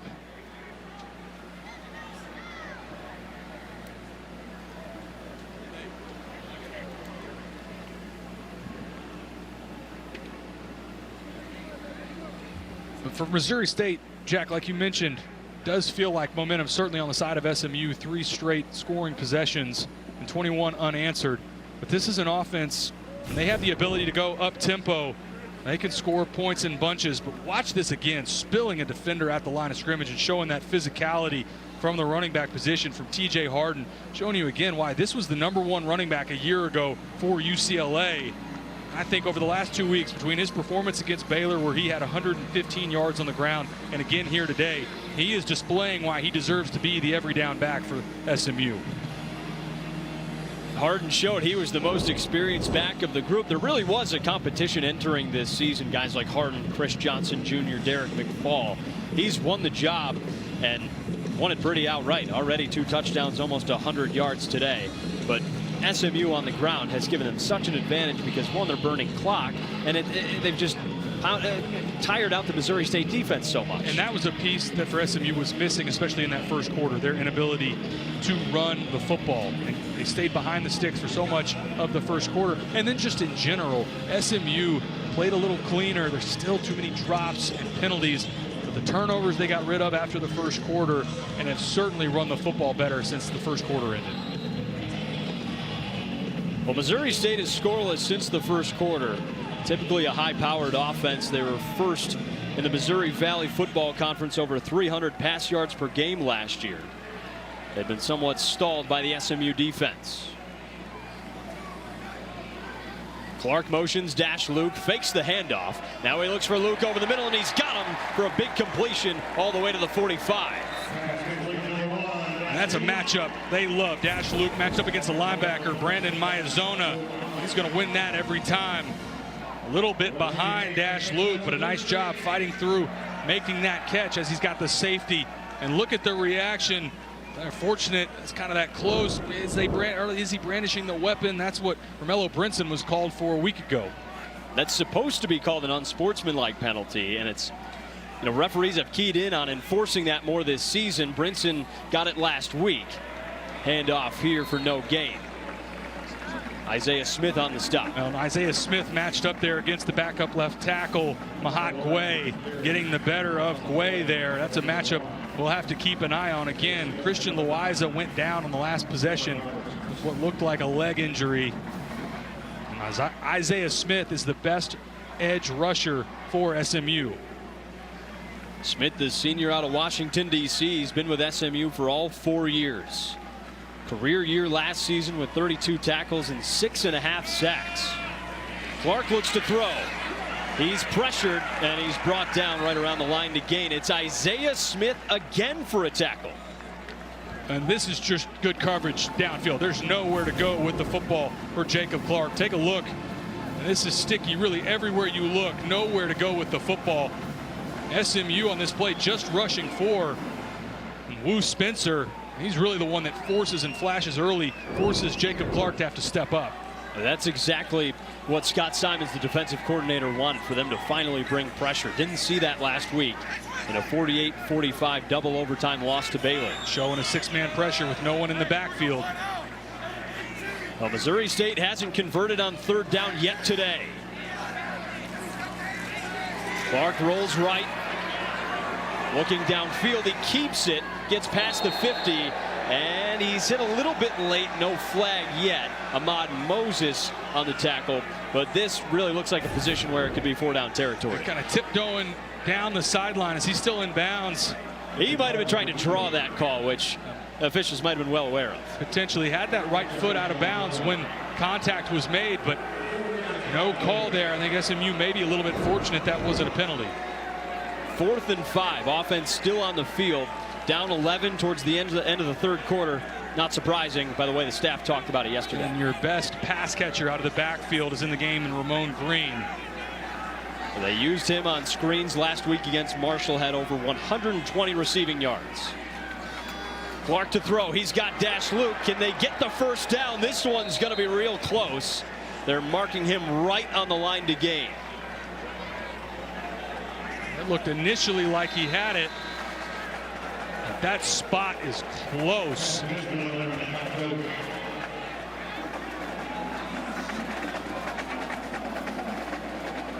think they're going to take a look at this. Makai Cope catches this ball on the slant. And as soon as he catches this, needs to get vertical. A little bit of back and forth, but I don't know that he got this. Good tackle right here. Needed the 44-yard line, and from where this is spotted and where it looked like the ball was when his knee hit the ground, I'm not sure. Well, that's the end of the 3rd quarter. You're watching college football on CBS Sports Network, built by the Home Depot. At Dots, an ordinary pretzel just isn't enough, so they add savory seasoning and tempting buttery flavor into every delicious twist. Now that's enough to make you build an all-pretzel pantry with a biometric security system. Dots, sensationally seasoned pretzels. If you buy a new phone because of a feature that's coming soon, but it's been coming soon for a full year, you could change your definition of soon, or you could just change your phone.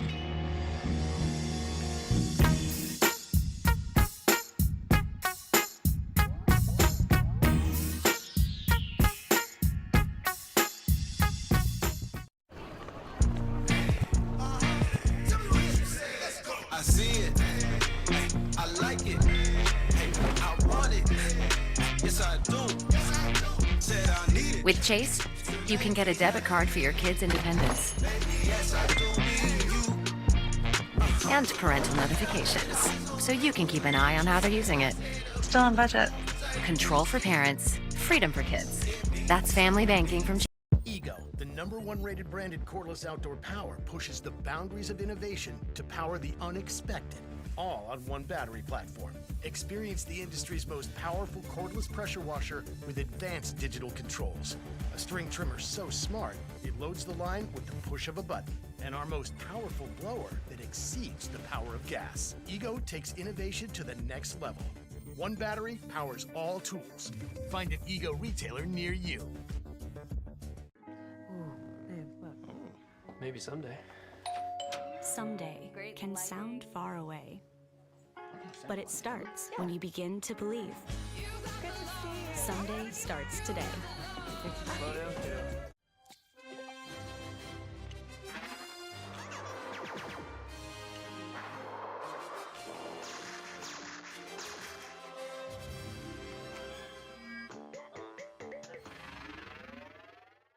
Easing irritation and restoring smooth, healthy skin, Aquaphor Healing Ointment isn't just for one thing. It's Aquaphor so many things. From the #1 dermatologist-recommended brand for dry, cracked skin, there's before and then there's Aquaphor. Life is always changing, and our Lovesac couch adapts to it all. Gathering around for game day one moment, reconfiguring for entertaining the next. And tomorrow, a new look entirely. Because Lovesac adapts to life, our life. For the ones who get it done. Makai Cope was stopped just short of the line to gain, so SMU will take over. And here's Brandon Marcello on the sideline with Brett Lashley. All right, Coach Lashley, you've shut him out since the first quarter. What's working right now? What do you want to improve on? Well, we're stopping the run, and we're getting pressure on the passer, which is good, because when we don't, he's making plays. Offensively, we've done a better job 3 of the last 4 drives of finishing. We got an opportunity. We were up 14 in the fourth quarter last week. We didn't finish. Now we get a chance to prove we can finish. Thanks, Coach. Thanks. Taylor, SMU has put such an emphasis on finishing, especially after last week. How can they get that done here? They got to keep running the football well, just like Coach talked about. They had 15 yards rushing in the first quarter, now up to almost 130 on the ground. That's been, to me, the biggest difference in their play after that weak first quarter. Touchdowns on 3 of the last 4 drives. It's a quick pitch here, and brought down right near the line to gain. Derek McFall on the carry. I always love these pop passes because that counts as a pass for a quarterback. Those are cheap yards. Case Keenum, when he was at Houston, I was always very jealous of Case Keenum because it felt like he had an extra 1,000 yards of passing on the season, and it all came from those pop passes. You were just trying to stack your numbers up, huh? I needed any of that. We just didn't want it. Well, Jennings has thrown for a lot of yards today, already 245. Chris Johnson Jr.'s in the backfield, 2 receivers on each side. Tight end in motion. And it's handed off here. It'll be an SMU first down and plenty more. Chris Johnson Jr. with a burst down the sideline. And play is blown dead. He was out of bounds. What a weapon he can be. He is so fast. Great vision, too. This is bottled up in the interior, nowhere to go. Does a nice job bouncing this to the outside. Devon Townley Jr. not able to keep contained and turns this into almost a home run touchdown, but a big explosive play on the ground. 29-yard play for Chris Johnson. Flag on the field, 3 of them, and a whistle by the referees. Prior to the snap, false start, number 59, offense, 5-yard penalty, still first down. Double-digit penalties for SMU. This is as he's tiptoeing the sideline. They said he stepped out at about the 20-yard line. I think it may have been around the 22. The Missouri State band must stop playing when the offensive snap is imminent. Thank you. The referees don't like the support, I guess. Letting the Missouri State band know that stop playing when at least SMU is about to snap the ball. At least the band isn't on the field. That's right. That's happened before. 21-10 lead for SMU over Missouri State. First and 15. Here's a handoff to Johnson. They try to get him more touches, but he's cut down. Great stop by Jared Lloyd. A good open field tackle from Jared Lloyd, scraping down to the play side, shoots a gap, able to bring down Chris Johnson Jr. in the backfield for a tackle for loss. They call him Bird. That's his nickname for Missouri State. 4th season with the Bears. Not quite the band, but more folks representing and supporting Missouri State. Jennings looks to throw, and he completes a pass to the left side. He's got Ymir Knight dancing along the sideline, out of bounds at the 7. That's good work. Official, like another timeout for an injury. 18-yard gain for Knight there. It's good to see for Jennings that he's completing the easy passes again. It is, and a good play for SMU, but an offensive lineman down back behind the play. Yeah, an injury down on the field right between the 30 and 35 for SMU. Another look at Knight trying to dance along the sideline and stay in bounds. We've already seen Missouri State's left tackle Christian Loiza out of the game. This is P.J. Williams, the right tackle for SMU, Texas A&M transfer. And all ACC in 2024, a captain of this unit, one of the leaders of this offense, somebody that SMU cannot afford to lose on this offensive line. We'll see who they swap out for Williams, because Savion Byrd, the left tackle, is supposed to be the backup right tackle. Maybe they bring in a new face. Take a look on the right side. He's trying to pass off, blocking the interior. Take a look at that. You see that right ankle flex out from under him as he's trying to get his body back underneath him. Hopefully PJ Williams is all right. So Jennings operates without P.J. Williams. It's 1st and goal. He rolls out to his right. R.J. Maryland in for an SMU touchdown. Through thick and thin. An injury-plagued year for R.J. Maryland. A great touchdown to put SMU up by 17. This is such a good catch from R.J. Maryland. This is not an easy catch at all. Ball's a little bit away from him. Look at the hands. Reach out and snag that. Secure possession before he goes out of bounds. This is a great play from R.J. Maryland. Maryland, as a sophomore, first team all AAC, had 7 touchdowns, tied for the most in the nation by a tight end. But last year tore his ACL. Back this year helping out the offense as Keltner nails the extra point. 18-point lead for SMU. Mustangs feeling it right now. We'll be back after the break.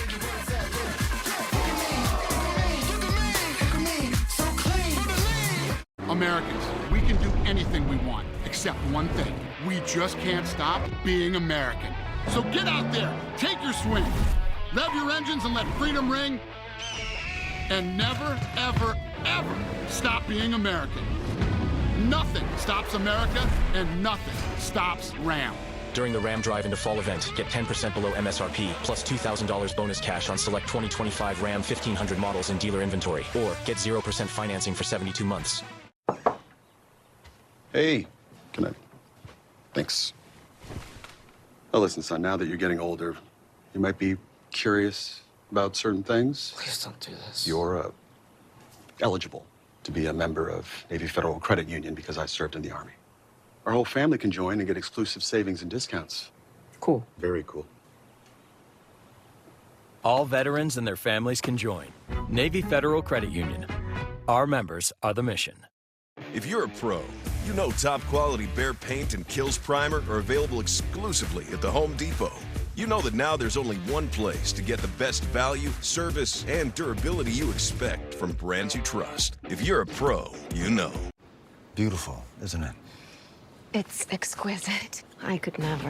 With Walmart's express delivery, you could, as fast as an hour. Who knew? Who knew? Interesting. The Walmart you thought you knew is now new. All right, team, let's review. USAA membership is open to... My dad is a veteran who joined, so my mom can join. That's right, Haley. Same here, which means I can join too. Which means I joined thanks to my grandpa. He joined and passed membership to my mom, who passed it to me. Are you eligible, Coach Gronk? It's complicated. That means no. USAA. Become a member today. You're watching college football on CBS Sports Network, built by the Home Depot. 28 unanswered points by SMU. Here's Picasso to walk you through that last touchdown. It's good play action off of this. They bring R.J. Maryland across in the flat, but it's really pretty good coverage. You go back to where this ball is thrown for R.J. Maryland to make this play. This is a good catch and a good play for a guy that, like we've talked about, coming off an ACL injury. They don't let him really put his hand down on the ground right now. He's usually split off more of a receiver while he's still getting healthy. But between R.J. Maryland and Matthew Hibner, two guys that are on the Mackey watch list, this is a deep tight end room for SMU. Well, Missouri State took an early 10-0 lead. There were a couple of SMU turnovers. The Bears were capitalizing every step of the way. Looked like an upset might have been on the table. Taylor, what do you think at this point? Well, still doing a nice job on turnovers and penalties. I think the bottom one, playing clean football relative to SMU, they've done a nice job. But the biggest problem for Missouri State is not being able to stay on the field on third down. 0 for 8 on third down. You're not going to win many football games when that happens. And I think there's been opportunities for Missouri State. When they go back and look at this, they had chances to stay in this game. First season in FBS for Missouri State. Here's Clark facing pressure in the pocket. He's brought down. Jeffrey Mba with another big stop at the line. And good coverage on the back end. There's nowhere to go with this football. Pocket closing in around Jacob Clark, who's got to know that internal clock's going off. You have to get rid of the football. It's collapsing in around you. And watch deep. Safeties rotate down. There's really nowhere to go with the football. Looked like maybe Dash Luke coming open late, but by that point, the pocket had collapsed in around him. Mba, like I mentioned earlier, started playing football at 17. He said he wanted to be a running back. Well, they said, no, you're 6'6" and 300 pounds. More pressure on Jacob Clark. There he is again. Jeffrey Mba. Better off not as a running back. This is just a four-man pressure, and Mba gets home again, this time coming to the inside. Pocket collapses in around him, and this is a great job winning at the point of attack, beating his man across from him at the left guard position. And Mba, back-to-back plays, huge for the SMU defense. Christian Lewis, the starting left tackle, still out of the game, not helping Missouri State on offense right now. 3rd and long for Clark. He throws it to Green. Looking for blocks, out of bounds right around the 20 as a flag flies on the field. Another lineman down with an injury. That looks like Eric Cade, the right tackle. And this may go against SMU for the low contact on the offensive lineman. Personal foul, illegal block below the waist, number 0, defense. That 15-yard penalty is added to the dead ball spot, and automatic first down. A relatively new penalty, but the defensive back, William Nettles, anytime an offensive lineman is downfield, you cannot cut their legs out from under them. Watch Nettles as he goes low on the big offensive lineman. He's matched up against Eric Cade. You can't do that and take a lineman's legs out from under him. Yeah, Eric Cade 6'7", 345. The target there definitely has to be higher than the knees. So we'll see if Missouri State can muster up anything on offense. They've been held scoreless since the first quarter. And some shuffling around on that offensive line. Mahat Gway now in on the right side. It looks like left tackle right now is Noah Gardner. Clark hands it off to Shamari Lawrence, who dashes past a tackle, and he's down at the 38. Good to see Eric Cade checking back into the game. But, Jack, like we talked about earlier, I think Missouri State will go back and look at the opportunities that they had. There was a red zone interception that obviously Jacob Clark would love to have back, but there's been drops, some misses, some opportunities where Missouri State, I think, left points on the board. And credit to SMU. The way that this started out, Missouri State jumps out to a 10-0 lead. The fight that SMU has shown. Yeah, the formula for the Bears in this one, not to win a low-scoring grudge match. They wanted to put up points. They're a team that airs it out really well, but facing SMU secondary that's held their own today. Clark with a handoff to Green. Quickly tackled down. Kevontae Spears, the 6th-year from Baton Rouge. Kevontae Spears all over this play. But Missouri State capitalized on those turnovers. SMU has continued to rack up penalties. They're not giving the ball away as much. But the Bears just not getting it going on offense anymore. SMU got back on top of momentum after Missouri State jumped out to that 10-point lead. As you mentioned, 28 unanswered for the Ponies. See if they can get that first 3rd down conversion of the day. Clark hit once again. Cameron Robinson, the senior transfer from North Texas, takes him down. Well, for as well as this offensive line played for so long, finally SMU able to get home consistently. Watch the move. That's just winning a one-on-one battle against Justin Curtis. There's some backups in the game right now for this Missouri State offensive line, and I think that inexperience is showing right now. Great individual effort up front from Cameron Robertson.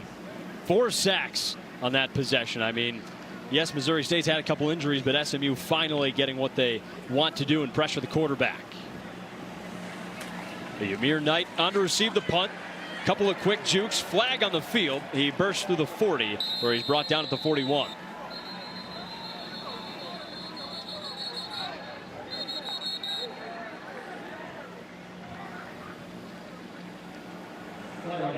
Knight's done a nice job returning punts today, a guy with plenty of speed. There is no foul in the play. Media timeout. 18-yard return leading into a media timeout here in the fourth quarter.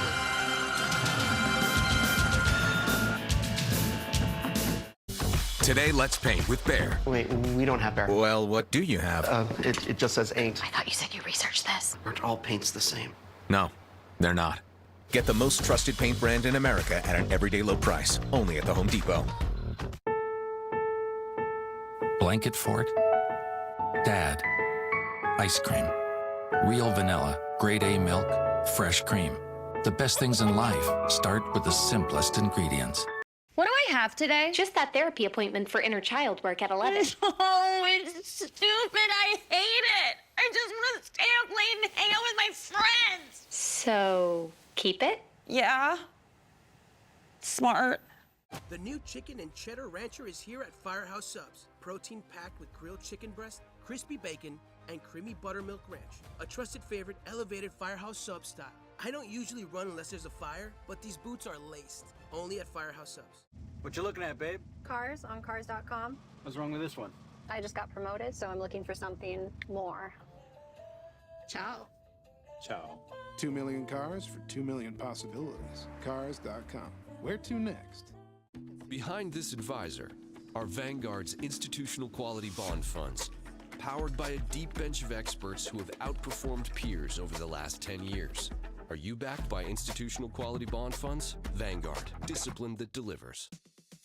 Orgain's 30-gram protein shake provides muscle support. With 5 grams of BCAA for peak performance, it's made with premium protein and no artificial sweeteners. Power up with Orgain.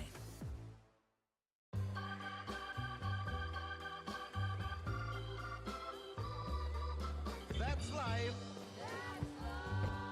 That's what all the people say. You're riding high. And shipping is always free. College football on CBS Sports Network is sponsored by Acura. Precision crafted performance. By T-Mobile. Now the best network in America. And by Old Trapper Beef Jerky. What's your beef? After trailing 10-0, SMU has scored 28 unanswered points here in front of the Missouri State faithful. Fourth quarter at Plaster Stadium, 28-10 lead with 9 to go. First and 10 for Kevin Jennings. Drops back, looks deep, he heaves it down the field. It is just long out of the reach of Link Rhodes. Max protect, play action, trying to throw the post over top to Link Rhodes, who wins. Does a nice job stacking Thomas Anderson. Ball just a little bit overthrown from Kevin Jennings. Well, SMU got to air it out a lot in their first 2 games. 60-plus yard touchdowns in each of them. Been more of a shorter run game for them today. Jennings throws to his right, and it's completed down at the 46. More on Kevin Jennings. We've got Brandon Marcello on the sideline. Can you imagine a world where Kevin Jennings is Missouri State's quarterback? Well, hey, it nearly happened. He was committed to Missouri State back in November 2021, but then newly hired SMU coach Rhett Lashley attended a high school playoff game outside Dallas. He was looking at receivers and some quarterbacks, but one quarterback stuck out, and that was Kevin Jennings. 4 days later, he offered him a scholarship, and the rest is history. First, charged him out of the half. SMU media timeout.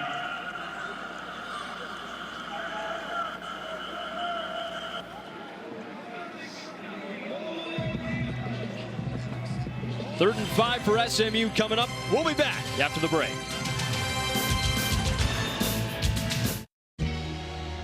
If you buy a new phone because of a feature that's coming soon, but it's been coming soon for a full year, you could change your definition of soon, or you could just change your phone.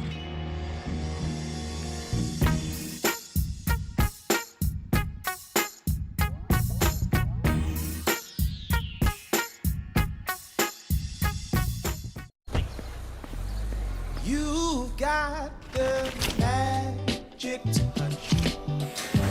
It makes me glow so much. If you misplaced your card, Slide to the right and the card's locked. the Chase mobile app has card lock. Locked. Unlocked. Locked. Unlocked. And it has encryption technology to help you keep your data safe. Cool, right? That's peace of mind from Chase. Make more of what's yours. Today, let's paint with Behr. Wait, we don't have Behr. Well, what do you have? It just says ain't. I thought you said you researched this. Aren't all paints the same? No, they're not. Get the most trusted paint brand in America at an everyday low price, only at the Home Depot. You guys remember that first word? Class clowns. Old truck. More memories. Less sugar, fewer net carbs, fewer calories. The best things in life start with just the right ingredients. Better starts with Breyer's Carb Smart. Castings. For simple shapes, a complete solid pattern may be used. A mold box is filled with special molding sand that is rammed home around the pattern. The molten metal, at precisely the right temperature, is poured into the mold. The assemblies are tumbled. Shaping is done with the aid of machinery, and the fine finish is evidence of the craftsmanship that has gone to their design and construction.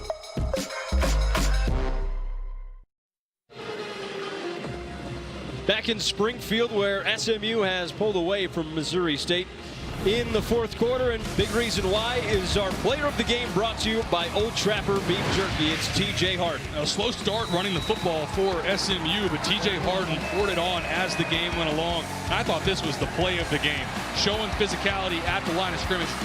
Runs through Jalen Brooks on his way to the biggest play of the game, really, for SMU on the ground. Almost 100 yards. Coming off of a performance a week ago where he ran for 115 yards and 3 touchdowns, establishing the ground game for SMU. 3rd and 5. Jennings hands it off to Chris Johnson, met by a mob of tacklers.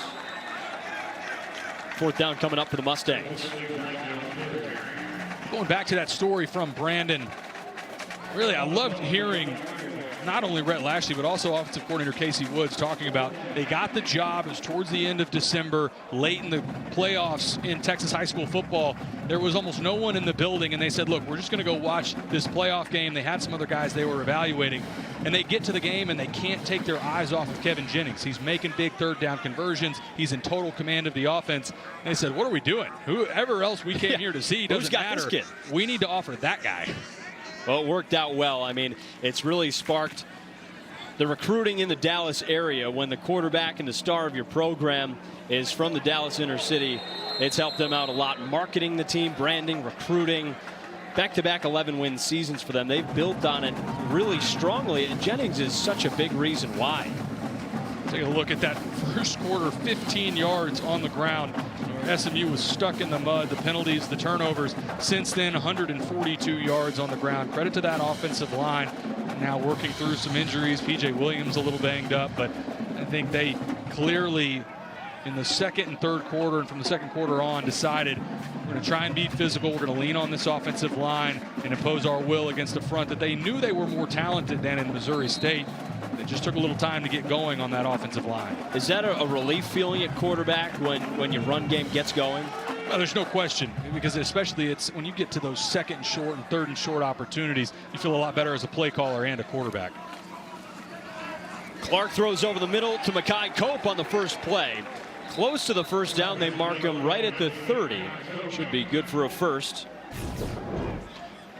Well, Cope is a quarterback's favorite kind of body as a receiver. 6'3", 210 pounds. See, when he gets squared back to the line of scrimmage, shows you his numbers. What a good, easy target that is to hit a quick slant as we get a little bit of tempo from Missouri State. Clark's thrown for over 250 yards, but a couple crucial picks. One being in the red zone earlier. He finds Dash Luke on a quick pass, who's brought down by Kyron Chambers, the redshirt junior out of Dallas, Texas. Another South Oak Cliff alumni from Dallas, joined his former quarterback Kevin Jennings. Here's the 2nd half possessions for Missouri State. Talked about SMU being stuck in the mud in the 1st quarter. That's exactly where Missouri State has been in this 2nd half. The red zone interception, I thought that completely took the wind out of the sails from Missouri State on the offensive side of the ball.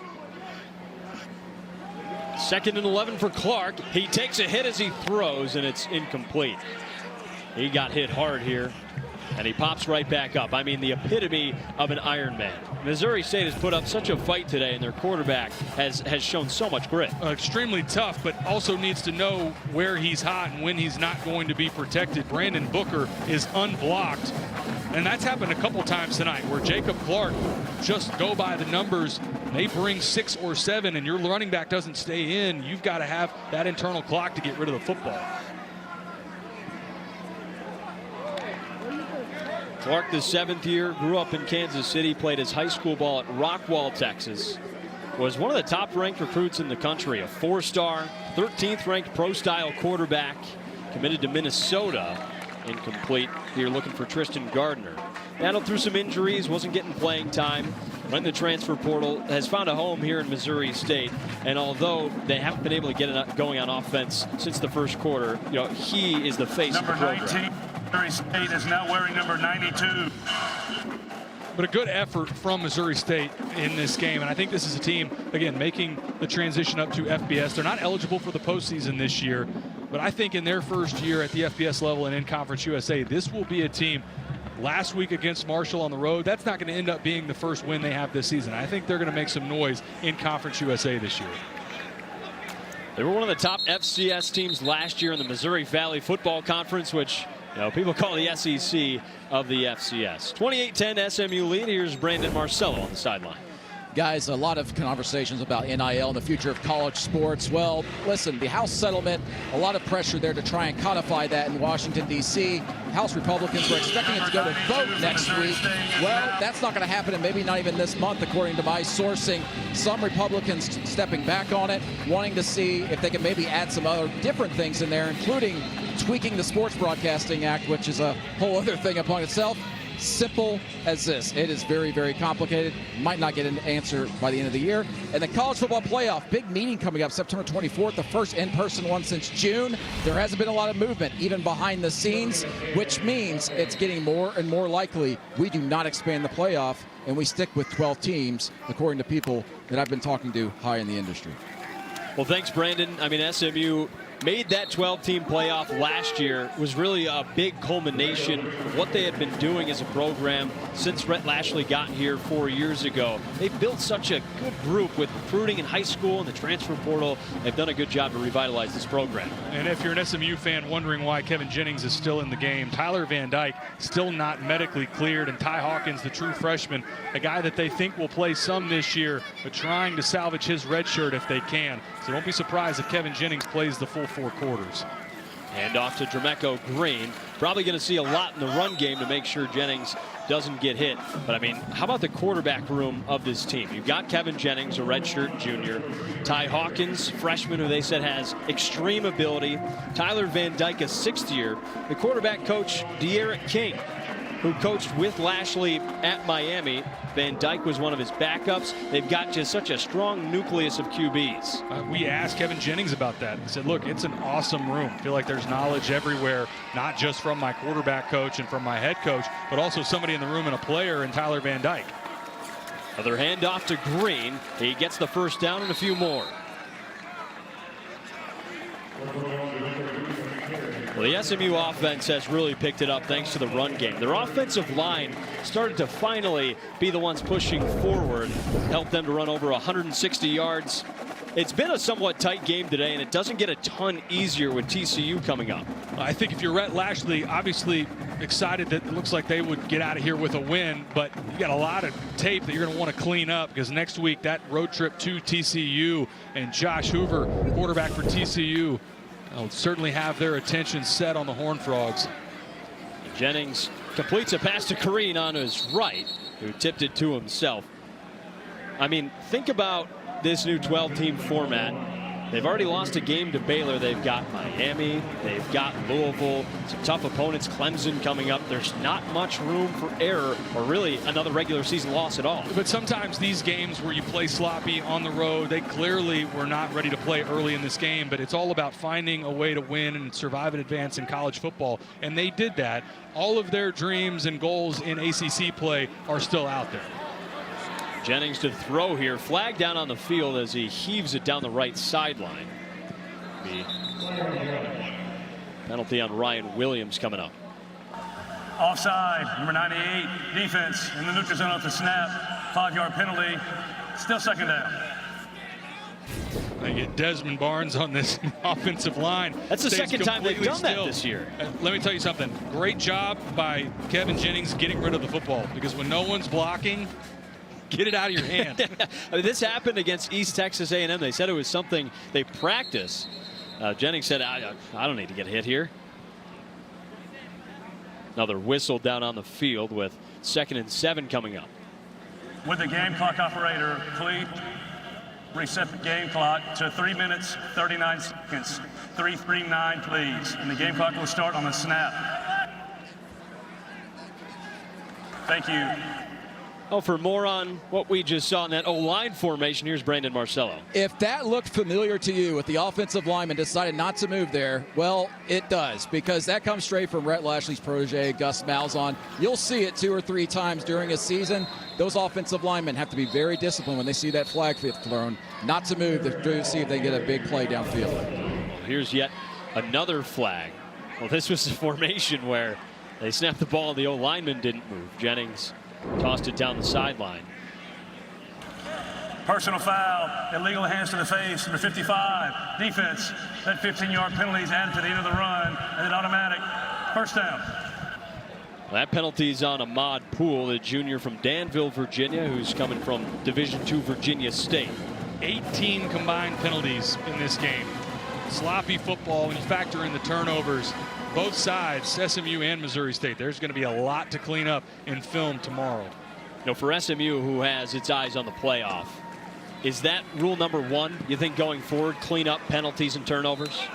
I think they'll address penalties and turnovers along with everything else. I think there's misses from Kevin Jennings. There's drops from the receivers. There's been some breakdowns in coverage. There's a lot of things in a game where it felt like SMU really was not ready to play early in the game, but their talent was able to overcome really just an inferior opponent on the other side in Missouri State. But if you're head coach Rhett Lashley, these are the games where sometimes you're a little bit thankful, honestly, because you're able to get the attention of your guys and be able to say, look, we can't just roll our helmet out there and beat FBS teams. Jennings on 2nd down, fakes the handoff, throws to Matt Hibner, the tight end. Out of bounds right around the 45, and yes, there's more flags down on the field. Well, Kevin Jennings was pretty solid today. Threw for over 270 yards and had some fun throwing the ball down the field. A couple nice strikes down the field off of his big performance a week ago against Baylor. When he scrambles, I think he does such a nice job of keeping his eyes downfield. And then this throw here to R.J. Maryland. Good throw, but an even better catch for R.J. Maryland. 82 offense, 10-yard penalty from the spot of the foul. Replay second down. As we're singing the praises of R.J. Maryland, as a holding call goes in the opposite direction. Well, that's 12 penalties on SMU now. The tight end R.J. Maryland holding on that Matt Hibner reception. So that'll come back. I mean, 12 penalties for over 120 yards. Something SMU has to clean up going forward. The Mustangs bounced back well in this one. After trailing 10-0, they've scored 28 unanswered. The redshirt freshman Jermeco Green gets another carry. And credit to Missouri State for the effort that they had, especially early in this game. And for what was their first FBS game at home, it was a great environment early, great crowd and turnout. And there's so much for them to clean up. And in a game where you're playing a team that was in the college football playoff a year ago, I thought they did a nice job, had a good game plan early. And there were so many missed opportunities. This was not a game where SMU just went out and ran away from Missouri State. I think they'll, in some ways, be encouraged by all the opportunities that they had that they missed. This is late in the fourth. We'll be back after the break. As an official sponsor of the NFL, Jersey Mike's wants you, Eli Manning, to be our new spokesperson. I'm in. I love Jersey Mike's. Hold on. Jersey Mike's new spokesperson? You're stealing my job. I don't want to steal anything. Lies. Eli's. I just love these subs. You'll be hearing from my lawyer. He's very prompt. Jersey Mike's, a sub. Hey, that's my line. A sub above. I checked Allstate first and saved hundreds on my car insurance. Unfortunately, I didn't check if I unlatched Bevo's gate while taking a selfie. Bevo, no! Come back! Checking Allstate first was really smart. Not checking Bevo's gate, though, not smart. Well, at least I checked Allstate first and saved hundreds. Hook 'em.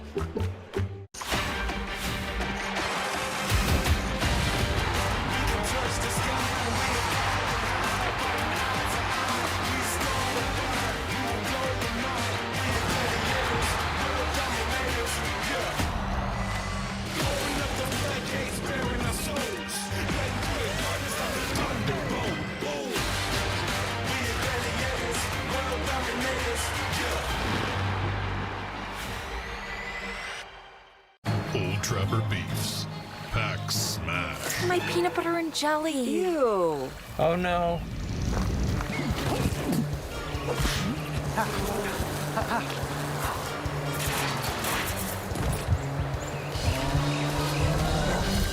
Yeah, I guess my ham and cheese didn't make it. Old Trapper, what's your beef? Now that's a great view. Yep.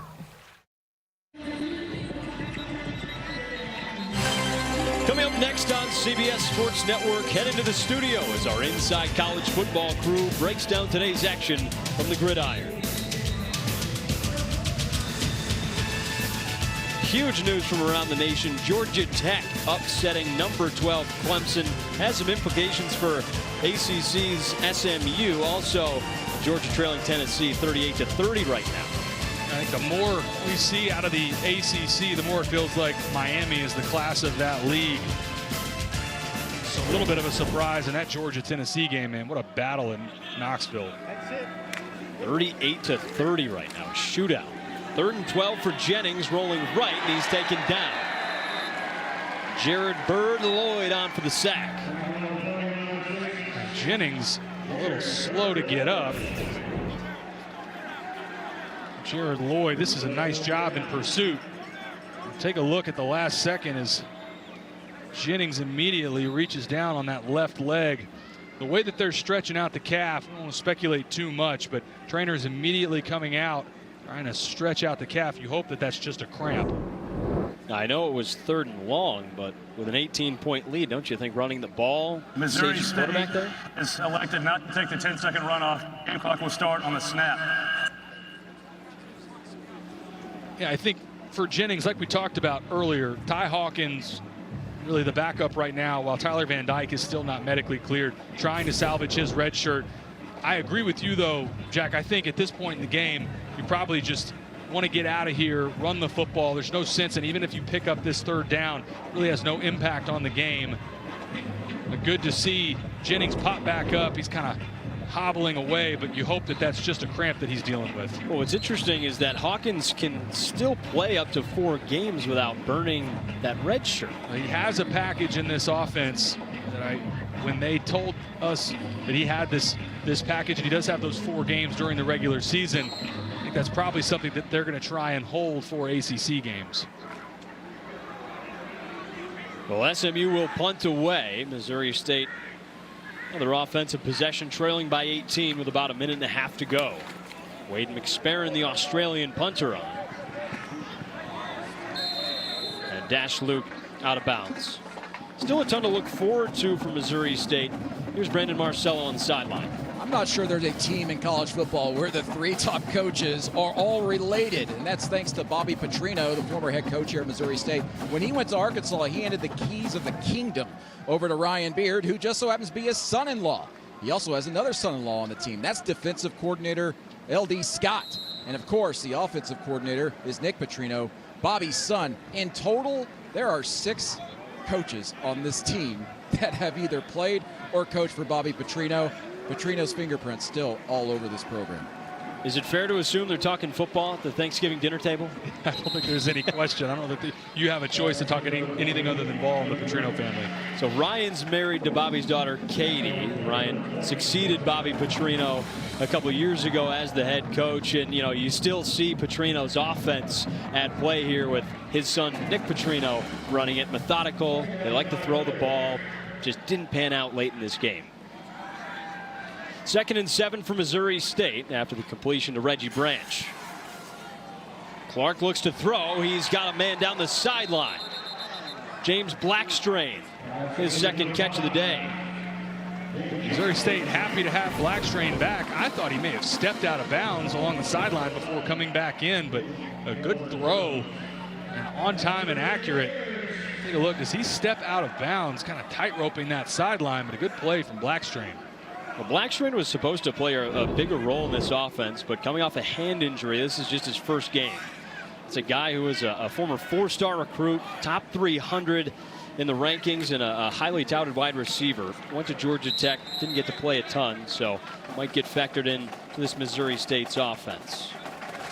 Well, after this SMU game, the Bears take on UT Martin next week. They've got Western Kentucky after that.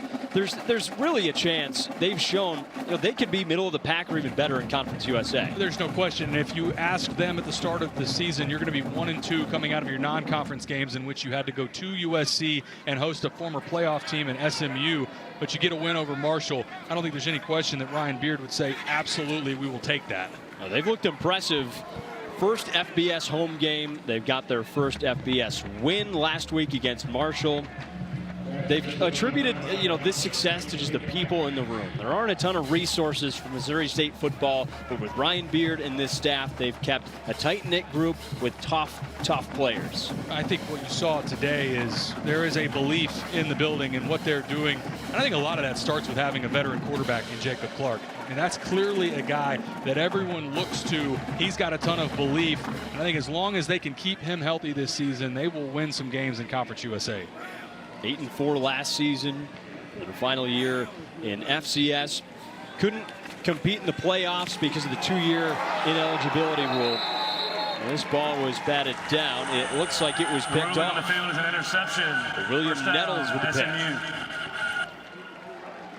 Tipped pass by Jaden Milliner-Jones, and Nettles there to secure it. An interception for SMU. The ball tipped up in the air, and Nettles able to rally to the football. Looked like Jaden Milliner-Jones is who crashed down on it initially. Good job, and that ball absolutely stays up off the turf. It's a great play from William Nettles. First interception of the season here in his 2nd year at SMU. Another guy from the Dallas area that they've brought in from high school recruiting. It's been 28 unanswered points by SMU after trailing Missouri State 10-0 in the first quarter. Plenty of penalties and a couple turnovers early. They seem to figure things out. Well, here is Ty Hawkins, the freshman quarterback with the SMU coaching staff. Just has a tremendous amount of talent. Now with 47 seconds, probably not going to unleash all of that, but Kevin Jennings out of the game with what looked like an apparent injury.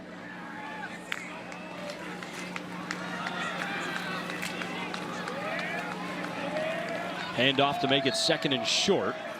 And just under 40 seconds to go. Let's look at this Kevin Jennings injury again. A play that really shouldn't have happened. Well, he's sort of already hobbling, it looked like, as before he goes to the ground.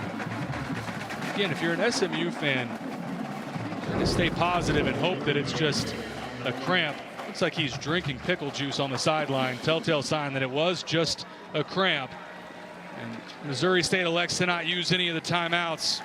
There'll be a final here at Missouri State. So the Bears put up a good fight. They led 10-0 to start, but SMU just overpowered them en route to a 28-10 victory here in Springfield, Missouri. Now, the Bears fought hard. They capitalized on some early mistakes by SMU, but Rhett Lashley and company figured a lot of things out throughout this game. 11th straight road win for SMU. Credit to them, going to a place that, coming off the emotional loss a week ago against Baylor, having to get themselves up off the mat, it looked like a team that had a hangover early in the game, especially in that first quarter. The penalties, the turnovers, there's going to be a lot for SMU to work on and try and clean up as they move forward into what is a huge game next week against TCU. So SMU moves to 2-1. Missouri State 1 and 2. It'll be SMU at Texas Christian next week. A tough game. TCU team that walloped North Carolina in week 1. Here's what's up next. The Iron Skillet. Then they play Syracuse, Stanford. A tough Clemson team who was upset by Georgia Tech. But if they play this way with these mistakes, they're going to have some more tight games. But as for this one, a 28-10 win, we go down to the sidelines with Brandon Marcello and Rhett Lashley. Coach Lashley, first off, any word on Kevin Jennings and the injury there? Yeah, Kevin was just cramping, so he should be fine. Slow start, obviously, a lot of penalties in this game, something to learn on, I'm sure. What do you think about the team after this win? Well, winning's hard. We won. We would rather win ugly than lose pretty like we did last week, any day of the week. So I'm thankful we got a win. We did not play well early on offensively. You know, the turnovers, the penalties, you know, a lot of weird penalties that are just unacceptable and can't happen. So it really made it hard to get in a flow and finish drives. Thought our defense settled in, got off the field, found a way to win. You're ready for next week in the Iron Skillet and TCU? Yeah, now we can turn our attention to that. We got to get some guys healthy and we got to play a lot better, but we're 2-1. We get an opportunity to go on the road again.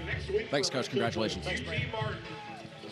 SMU takes down Missouri State 28-10 on Saturday night. For Taylor McCargan, Brandon Marcello, and our entire CBS crew, I'm Jack Gordon. So long from Springfield, Missouri. This has been a presentation of CBS Sports Network, the 24-hour home of CBS Sports. Now let's send you to Brett Stover and the crew back in our New York studio.